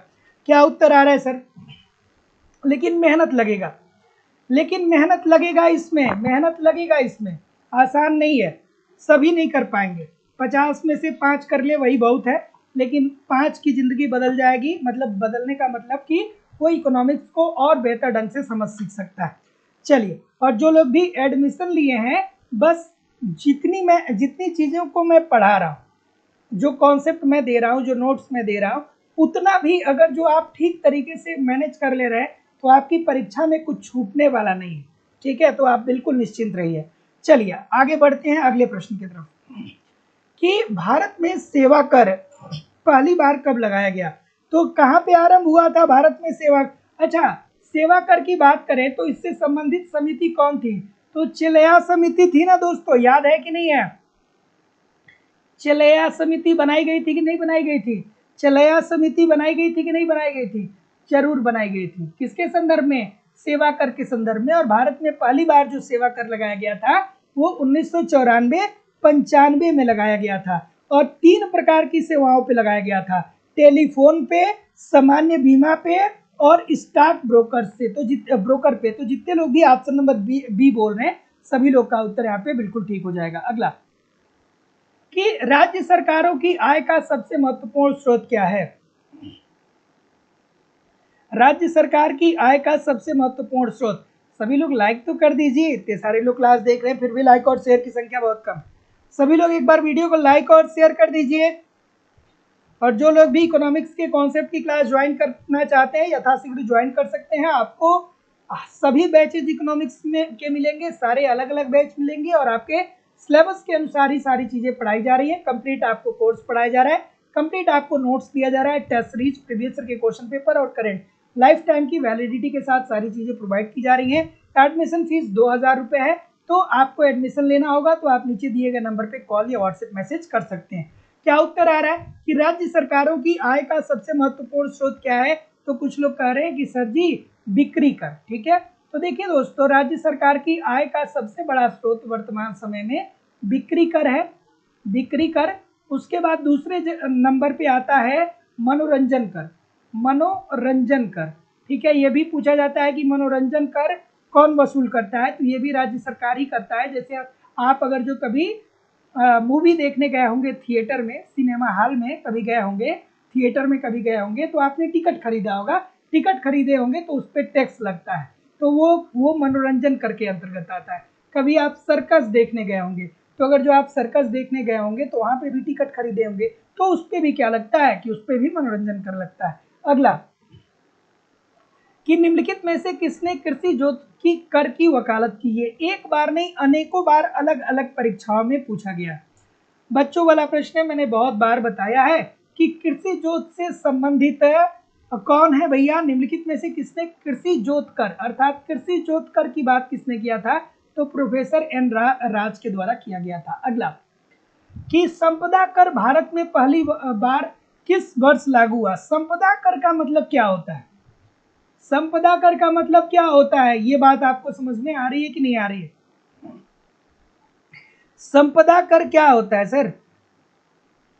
ठीक है, और संपदा कर लगाने की जो सिफारिश किया गया था वो किसके द्वारा किया गया था? कैल्डार के द्वारा किया गया था। ये प्रश्न पूछा जाता है कि संपदा कर लगाने का आइडिया या संपदा कर लगाने की सिफारिश किसके द्वारा किया गया था? तो वो कैल्डार के द्वारा किया गया था। और संपदा कर का उदाहरण क्या है? तो जैसे मान लीजिए कि रियासती घर कोई है, ठीक है, रियासती कोई घर है, रियासती घर गृह हो गया, ठीक है, या आपके पास शहरी भूमि है, आपके पास शहरी भूमि है या आपके पास सोना चांदी या अन्य प्रकार की बहुमूल्य धातुएं हैं, तो इस पे जो कर लगाया जाएगा उसे ही क्या कहा जाएगा, संपदा कर कहा जाएगा। और इसकी शुरुआत कब होती है, इसकी शुरुआत होती है 1957 में। तो जितने लोग भी ऑप्शन नंबर क्या बोल रहे हैं, बी बोल रहे हैं, बिल्कुल ठीक बोल रहे हैं। और संपदा कर लगाने की बात किसने की थी, केल्डार ने की थी। और संपदा कर की शुरुआत 1957 में होती है। और संपदा कर मतलब रियासती जो गृह है, चाहे सारी भूमि है या सोना चांदी या बहुमूल्य जो धातुएं हैं, उस पर जो कर लगाया जाएगा वो संपदा कर कहलाएगा। अगला प्रश्न आपके सामने ये रहा कि काल्डार के आर्थिक विकास मॉडल, खूबसूरत सा प्रश्न है, बहुत बार अलग अलग परीक्षाओं में पूछा गया है कि काल्डार के आर्थिक विकास के मॉडल के संबंध में निम्नलिखित वक्तव्यों पे आप विचार करिए और वक्तव्यों पे विचार करके आप ये बताइए कि इसमें से कौन सा सही है। हाँ बताइए भाई। अब ऐसे प्रश्नों के लिए कॉन्सेप्ट तो देखिए पढ़ना पड़ेगा, है ना, बिना कॉन्सेप्ट पढ़े नहीं होगा, निश्चित तौर पे नहीं होगा। चलिए, अब केल्डर की थियरी को आपको बहुत ही बेहतर ढंग से और बहुत ही खूबसूरत तरीके से पढ़ना जरूरी है। चलिए बताइए सर। हाँ, क्या उत्तर आ रहा है, ऑप्शन नंबर सी बोल रहे हैं, ठीक है, सी बोल रहे हैं, ये बोल रहे हैं। तो देखिए, जितने लोग भी कह रहे हैं कि निवेश लाभ का फलन होता है, ठीक है, यही एक बात बस इन्होंने कहा था कि निवेश जो होता है ना वो लाभ का फलन होता है, अर्थात निवेश के कारण ही लाभ उत्पन्न होता है। अगर जो कोई निवेश करता है तो निवेश के परिणाम स्वरूप ही क्या होता है, अर्थव्यवस्था में लाभ उत्पन्न होता है। केवल और केवल ऑप्शन नंबर सी जो होगा ना इसका राइट आंसर हो जाएगा कि कॉल्डार के आर्थिक विकास के मॉडल के संदर्भ में निम्नलिखित मदों पे आप विचार कर लीजिए और विचार करके बताइए कि कौन सी बातें ठीक है। तो अगर जो आप पढ़े होंगे कॉल्डार के आर्थिक विकास मॉडल को तो आपको अच्छे से पता होगा कि इन्होंने कहा कि अगर जो निवेश बढ़ाया जाए, निवेश कोई करेगा तभी लाभ में वृद्धि होगी। और जो लोग भी एप्लीकेशन वाले हैं परेशान न होइएगा, अभी इन टॉपिक को हम लोग नहीं किए हैं, इसको करने वाले हैं, ठीक है। ये लेविस का शायद कर लिया गया है एप्लीकेशन पे। अगला, लेविस के द्विक्षेत्रीय मॉडल में निम्नलिखित में से कौन सी मान्यता सही नहीं है। लेविस का द्विक्षेत्रीय मॉडल एक लाइन में बताऊंगा, पूरी जिंदगी भर आपको याद रहेगा, ठीक है। तो लेविस साहब ने ये कहा, एक लाइन में बताऊंगा, पूरी लाइफ टाइम आपको याद रहने वाला है, बस मेरे शब्दों को सुन लीजिए ठीक से। देखिए, लेविस का द्विक्षेत्रीय मॉडल हमें ये बताता है कि अर्थव्यवस्था में दो क्षेत्र हैं, ठीक है, जैसे कि द्विक्षेत्रीय अर्थात दो क्षेत्र है। लेविस साहब ने कहा कि अर्थव्यवस्था में दो क्षेत्र हैं, एक तरफ कृषि है और दूसरे तरफ उद्योग है, ठीक है, एक तरफ कृषि है दूसरे तरफ उद्योग है। तो कृषि में श्रम का अतिरेक पाया जाता है, श्रम का अतिरेक पाया जाता है, श्रम का अतिरेक पाया जाता है कृषि में, ठीक है। तो श्रम का अतिरेक का मतलब क्या होता है कि आप पढ़ते हैं ना कि कृषि में छिपी हुई बेरोजगारी होती है, प्रच्छन्न बेरोजगारी होती है, कृषि में अदृश्य बेरोजगारी होती है। तो कृषि में श्रम का अतिरेक अर्थात जितने लोग कृषि में लगे होने चाहिए उत्पादकता के लिए, उससे ज्यादा लोग अननेसेसरी रूप से लगे होते हैं। उनका उत्पादन, उनका कृषि में लगे रहने के कारण उत्पादकता में वृद्धि में उनका कोई भी योगदान नहीं होता है। तो ऐसी स्थिति में कृषि का जो श्रम का अतिरेक है ना, उसे आप उद्योगों की तरफ पलायित कर दीजिए, उद्योगों की तरफ भेज दीजिए। जैसा कि वर्तमान समय में दोस्तों देखने को भी मिल रहा है, अब हर गांव से देखेंगे कि दो चार लोग ऐसे हैं जो दिल्ली हैं चाहे मुंबई हैं, वो जाकर के पैसा कमा रहे हैं। इसका मतलब क्या है कि अब कृषि में जो अतिरेक था धीरे धीरे उद्योगों की तरफ जाने लगेगा। कृषि में जो श्रम का अतिरेक था अब ये उद्योग की तरफ जाएगा। और जैसे ही कृषि में श्रम का अतिरेक खत्म होगा और उद्योग में श्रम की मात्रा बढ़ जाएगी, वैसे ही देश आर्थिक विकास के पथ पे अग्रसर हो जाएगा, ठीक है। अर्थात एक लाइन में हम कहेंगे कि कृषि लेविस साहब ने द्विक्षेत्रीय मॉडल प्रस्तुत किया था, उसमें ये कहा था कि अर्थव्यवस्था में दो क्षेत्र हैं, एक कृषि है दूसरा उद्योग है। कृषि में श्रम का अतिरेक पाया जाता है, अर्थात जितने श्रमिक उत्पादन में जरूरी होते हैं उससे ज्यादा श्रमिक अननेसेसरी रूप से लगे होते हैं और वास्तविक रूप से वो बेरोजगार होते हैं। तो ऐसी स्थिति में आप श्रम को पलायित करिए किधर, उद्योगों की तरफ, और जब अगर जो आप ऐसा करेंगे तो श्रम का अतिरेक खत्म हो जाएगा और उद्योगों में श्रम बढ़ेगा, तो वो देश आर्थिक विकास करेगा, अर्थात ग्रामीण क्षेत्र में श्रम आधिक्य की बात हो रही है। अगला, यदि एमपी के अपान एमपीएल स्थिर के अपान एल अनुपात पर परिवर्तित रहता है तो तकनीकी परिवर्तन तटस्थ रहता है। ये बात किसने बताई है? ये बात किसने बताई सर, बताइए मुझे, ये बात किसने बताई? चलिए, तो अब अगर जो आपने हिग्स को पढ़ा होगा तो आपने जानते होंगे कि हिग्स ने बताया कि तटस्थ तकनीकी प्रगति श्रम एवं पूंजी के सीमांत उत्पादकता में समान अनुपात से वृद्धि करता है। अर्थात अगर जो तकनीकी तटस्थ है तो ऐसी स्थिति में श्रम एवं पूंजी की सीमांत उत्पादकता में समान रूप से वृद्धि होती है। अर्थात अगर जो तकनीकी तटस्थ है, अर्थात तकनीकी अगर जो स्थिर है, तो ऐसी स्थिति में श्रम और पूंजी दोनों समान अनुपात में समान अनुपात में वृद्धि देखने को मिलता है। तो ये बात जितने लोग भी हिग्स की बात कर रहे हैं सभी लोग का उत्तर यहाँ पे बिल्कुल ठीक हो जाएगा। तो याद रखिएगा कि एमपी के अपान एमपीएल स्थिर के अपान एल अनुपात पर अपरिवर्तित रहता है तो तकनीकी परिवर्तन तटस्थ रहता है। ये बात हिग्स ने कही थी, अर्थात हिग्स ने कहा था कि अगर जो तकनीकी प्रगति तटस्थ है, अर्थात तकनीकी में कोई परिवर्तन नहीं हो रहा है, तो श्रम व पूंजी के सीमांत उत्पादकता में समान अनुपातिकता के साथ वृद्धि देखने को मिलता है। अगला, लाइक और शेयर तो कर दीजिए, इतने सारे लोग क्लास देख रहे हैं फिर भी लाइक और शेयर की संख्या बहुत कम है। जितने लोग लाइव क्लास देखते हैं उतने लोग भी लाइक नहीं करते हैं, ऐसा क्यों है भाई? सभी लोगों से निवेदन है कि वीडियो को लाइक और शेयर जरूर कर दिया करिए। सभी लोग वीडियो को लाइक और शेयर जरूर कर दिया करिए। इतने सारे लोग क्लास देख रहे हैं फिर भी लाइक और शेयर की संख्या बहुत कम है। तो देखिए, कार्ल मार्क्स साहब ने एक दास कैपिटल पुस्तक लिखी थी और उसमें उन्होंने क्या कहा था? उसमें उन्होंने ये कहा था कि अर्थव्यवस्था में दो ही वर्ग है, एक है पूंजीपति, जिसे हम क्या बोलेंगे, जिसे हम एक तरफ पूंजीपति है, एक तरफ क्या है? पूंजीपति है, ठीक है, और दूसरी तरफ क्या है? दूसरी तरफ श्रमिक है, अर्थात मजदूर है, मजदूर है, ठीक है। तो ऐसी स्थिति में जो पूंजीपति होता है ना, वो अपने लाभ, पूंजीपति जो होता है वो लाभ कमाता है और मजदूर जो होता है ये क्या प्राप्त करता है? ये मजदूरी प्राप्त करता है। तो जो पूंजीपति होता है ना, वो मजदूरों का शोषण करता है और मजदूरों को उनकी सीमांत उत्पादकता के बराबर वो मजदूरी नहीं देता है, और ऐसी स्थिति में ये जो मजदूर अतिरेक उत्पन्न करते हैं वही अतिरेक पूंजीपति का लाभ होता है। और दूसरी तरफ मजदूर ये चाहते हैं कि उनकी मजदूरी बढ़ाई जाए, लेकिन पूंजीपति अगर जो मजदूरी बढ़ाता है तो उसकी लाभ में कमी आ जाती है।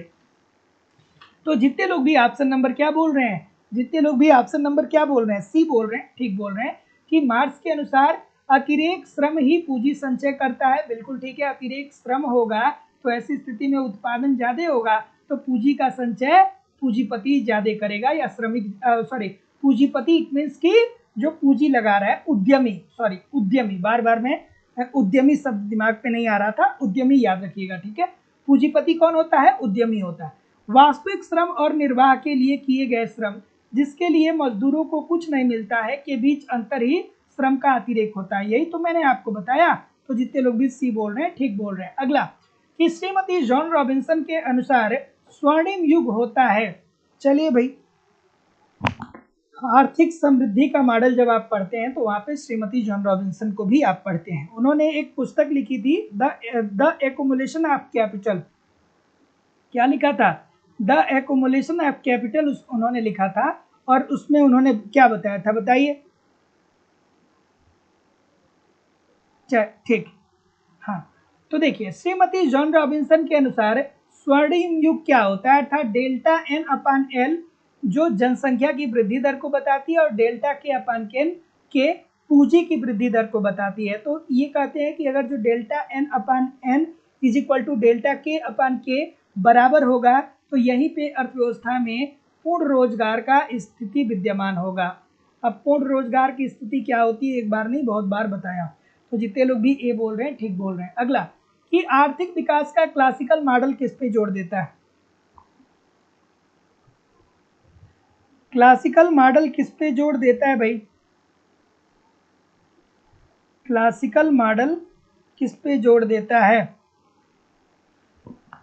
तो आर्थिक विकास का क्लासिकल मॉडल, जब आप एडम स्मिथ को पढ़ते हैं, जब आप डेविड रिकार्डो को पढ़ते हैं, तो वो लोग क्या कहते हैं? वो लोग यही कहते हैं ना कि हमको पूंजी का संचय करना चाहिए ताकि भविष्य में चल करके निवेश क्षमता हमारी बेहतर हो सके, और सरकार को किसी भी प्रकार का हस्तक्षेप नहीं करना चाहिए, अर्थात अहस्तक्षेप रहना चाहिए। एक देश दूसरे देश के साथ व्यापार खुल करके करे, ना ही आयात पे कोई कंट्रोल हो, ना ही निर्यात पे कोई कंट्रोल हो, ना ही कोई सरकार कोटा निर्धारित करे, ना ही कोई सरकार अभ्यंश निर्धारित करे। तो जितने लोग भी सी बोल रहे हैं ठीक बोल रहे हैं। अगला कि सूची 1 को सूची 2 के साथ सुमेलित करिए। सूची 1 को सूची 2 के साथ सुमेलित करिए। क्या उत्तर आ रहा है सर? तो देखिए, आर्थिक समृद्धि के रूढ़िबद्ध कारक की अगर जो बात करें तो ये तो किसने दिया था? ये तो कॉल्डर ने दिया था। बहिर्जात समृद्धि सिद्धांत की अगर जो बात करें तो ये सोलो साहब ने बताया था। संचय की स्वर्णिम सिद्धांत की अगर जो बात करें तो ये संबंधित है। और इष्टतम समृद्धि या टर्न प्राइस की अगर जो बात करें तो ये रेडनर एवं सैम्यूल्सन इससे संबंधित है। तो थोड़ा सा इसको देख लीजिएगा, है ना? ठीक कर रहे हैं? ठीक कर रहे हैं। चलिए, तो बस दोस्तों आज की क्लास में इतना ही। कहीं भी जाइएगा नहीं, कमेंट करके बताइए। बस आज की क्लास में इतना ही, कहीं भी जाइएगा नहीं, कमेंट करके बताइए कि कितने प्रतिशत प्रश्न आपके सही हुए। और दोस्तों, लाइव स्टडी इलाहाबाद के मोबाइल एप्लीकेशन पे इकोनॉमिक्स की आपकी दूसरी क्लास हो रही है, जहाँ पे एक रणनीति के तहत, एक रणनीति के माध्यम से इकोनॉमिक्स के सारे कंटेंट सिंपल सटीक साधारण भाषा में दिए जा रहे हैं, और इकोनॉमिक्स के अलग अलग बैच चलाए जा रहे हैं, और सभी बैचेज में आपको सिलेबस के अनुसार ही ये सारे कंटेंट दिए जा रहे हैं। जहाँ पे आपको उत्तर प्रदेश टीजीटी पीजीटी का नया बैच देखने को मिल जाएगा। जो देखिए, उत्तर प्रदेश में टीजीटी पीजीटी की परीक्षा दिसंबर के पहले होते हुए दिख रही है। बीपीएससी 4.0 के लिए जो लोग भी एडमिशन लेना चाहते हैं, इसकी भी परीक्षा जल्दी ही होने वाली है। जो लोग भी एडमिशन लेना चाहते हैं वो ले सकते हैं। यूजीसी नेट के लिए और मध्य प्रदेश में सेट की परीक्षा के लिए नया बैच प्रारंभ है। तो ये दिसंबर की परीक्षा के लिए नया बैच प्रारंभ है, तो आप एडमिशन ले सकते हैं। झारखंड में टीजीटी और पीजीटी के साथ साथ जेट के लिए भी आपको बैच देखने को मिल जाएगा। मध्य प्रदेश में सेट और टेट के लिए बैच देखने को मिल जाएगा। उत्तराखंड में लेक्चरर और एलटी के लिए नया बैच देखने को मिल जाएगा। उत्तर प्रदेश में एलटी ग्रेड, जीआईसी लेक्चरर, और अलग अलग राज्यों में असिस्टेंट प्रोफेसर की अलग अलग कक्षाएं आपको देखने को मिल जाएंगी, जिसमें उत्तर प्रदेश, जिसमें मध्य प्रदेश, जिसमें छत्तीसगढ़, जिसमें आपका हरियाणा, ये सारे राज्य शामिल हैं। आपको यहाँ पे अलग अलग बैचेस देखने को मिल जाएंगे। सभी बैचेस में आपको आपके सिलेबस के अनुसार इकोनॉमिक्स के सारे कॉन्सेप्ट सिंपल सटीक साधारण भाषा में पढ़ाए जा रहे हैं। अगर जो बहुत दिनों बाद भी आप इकोनॉमिक्स पढ़ने जा रहे हैं तो परेशान ना होइएगा, आपको बिल्कुल सब कुछ यहाँ पे समझ में आने वाला है। इसकी लाइव क्लास होती है। इनकेस लाइव क्लास में आप नहीं जुड़ पाएंगे तो बाद में रिकॉर्डेड क्लास भी आपको मिल जाएगा। कंप्लीट आपको इकोनॉमिक्स के नोट्स भी दिए जा रहे हैं, ताकि एक तरफ आप कॉन्सेप्ट पढ़ते रहिए और दूसरी तरफ नोट्स के माध्यम से अपना रिवीजन करते रहिए। आपको टेस्ट सीरीज दिया जा रहा है, समय समय पे टेस्ट दीजिए, अपनी गलती को पहचानिए, फिर उसमें सुधार करिए, जिससे आपकी एक्यूरेसी बेहतर हो पाए। और आपको प्रीवियस ईयर के क्वेश्चन पेपर भी यहाँ पे दिए जा रहे हैं, डायरेक्टली इनडायरेक्टली बहुत सारे क्वेश्चन प्रीवियस ईयर से पूछे जाते हैं, और करंट की भी क्लासेस आपको यहाँ पे करवाई जा रही है। और सबसे बड़ी बात तो यह है कि कोर्स की वैलिडिटी लाइफ टाइम है। इतने से अगर जो आप एक बार एडमिशन लेते हैं तो वर्तमान परीक्षा में तो पढ़ेंगे ही पढ़ेंगे, साथ ही साथ इन फ्यूचर में जब भी कोई नई वैकेंसी आती है और उसके लिए जब भी कोई नया बैच प्रारंभ होता है, आपको ऑटोमेटिक वहाँ पे ऐड कर दिया जाएगा। आपको अलग से फीस पेमेंट करने की जरूरत नहीं होगी।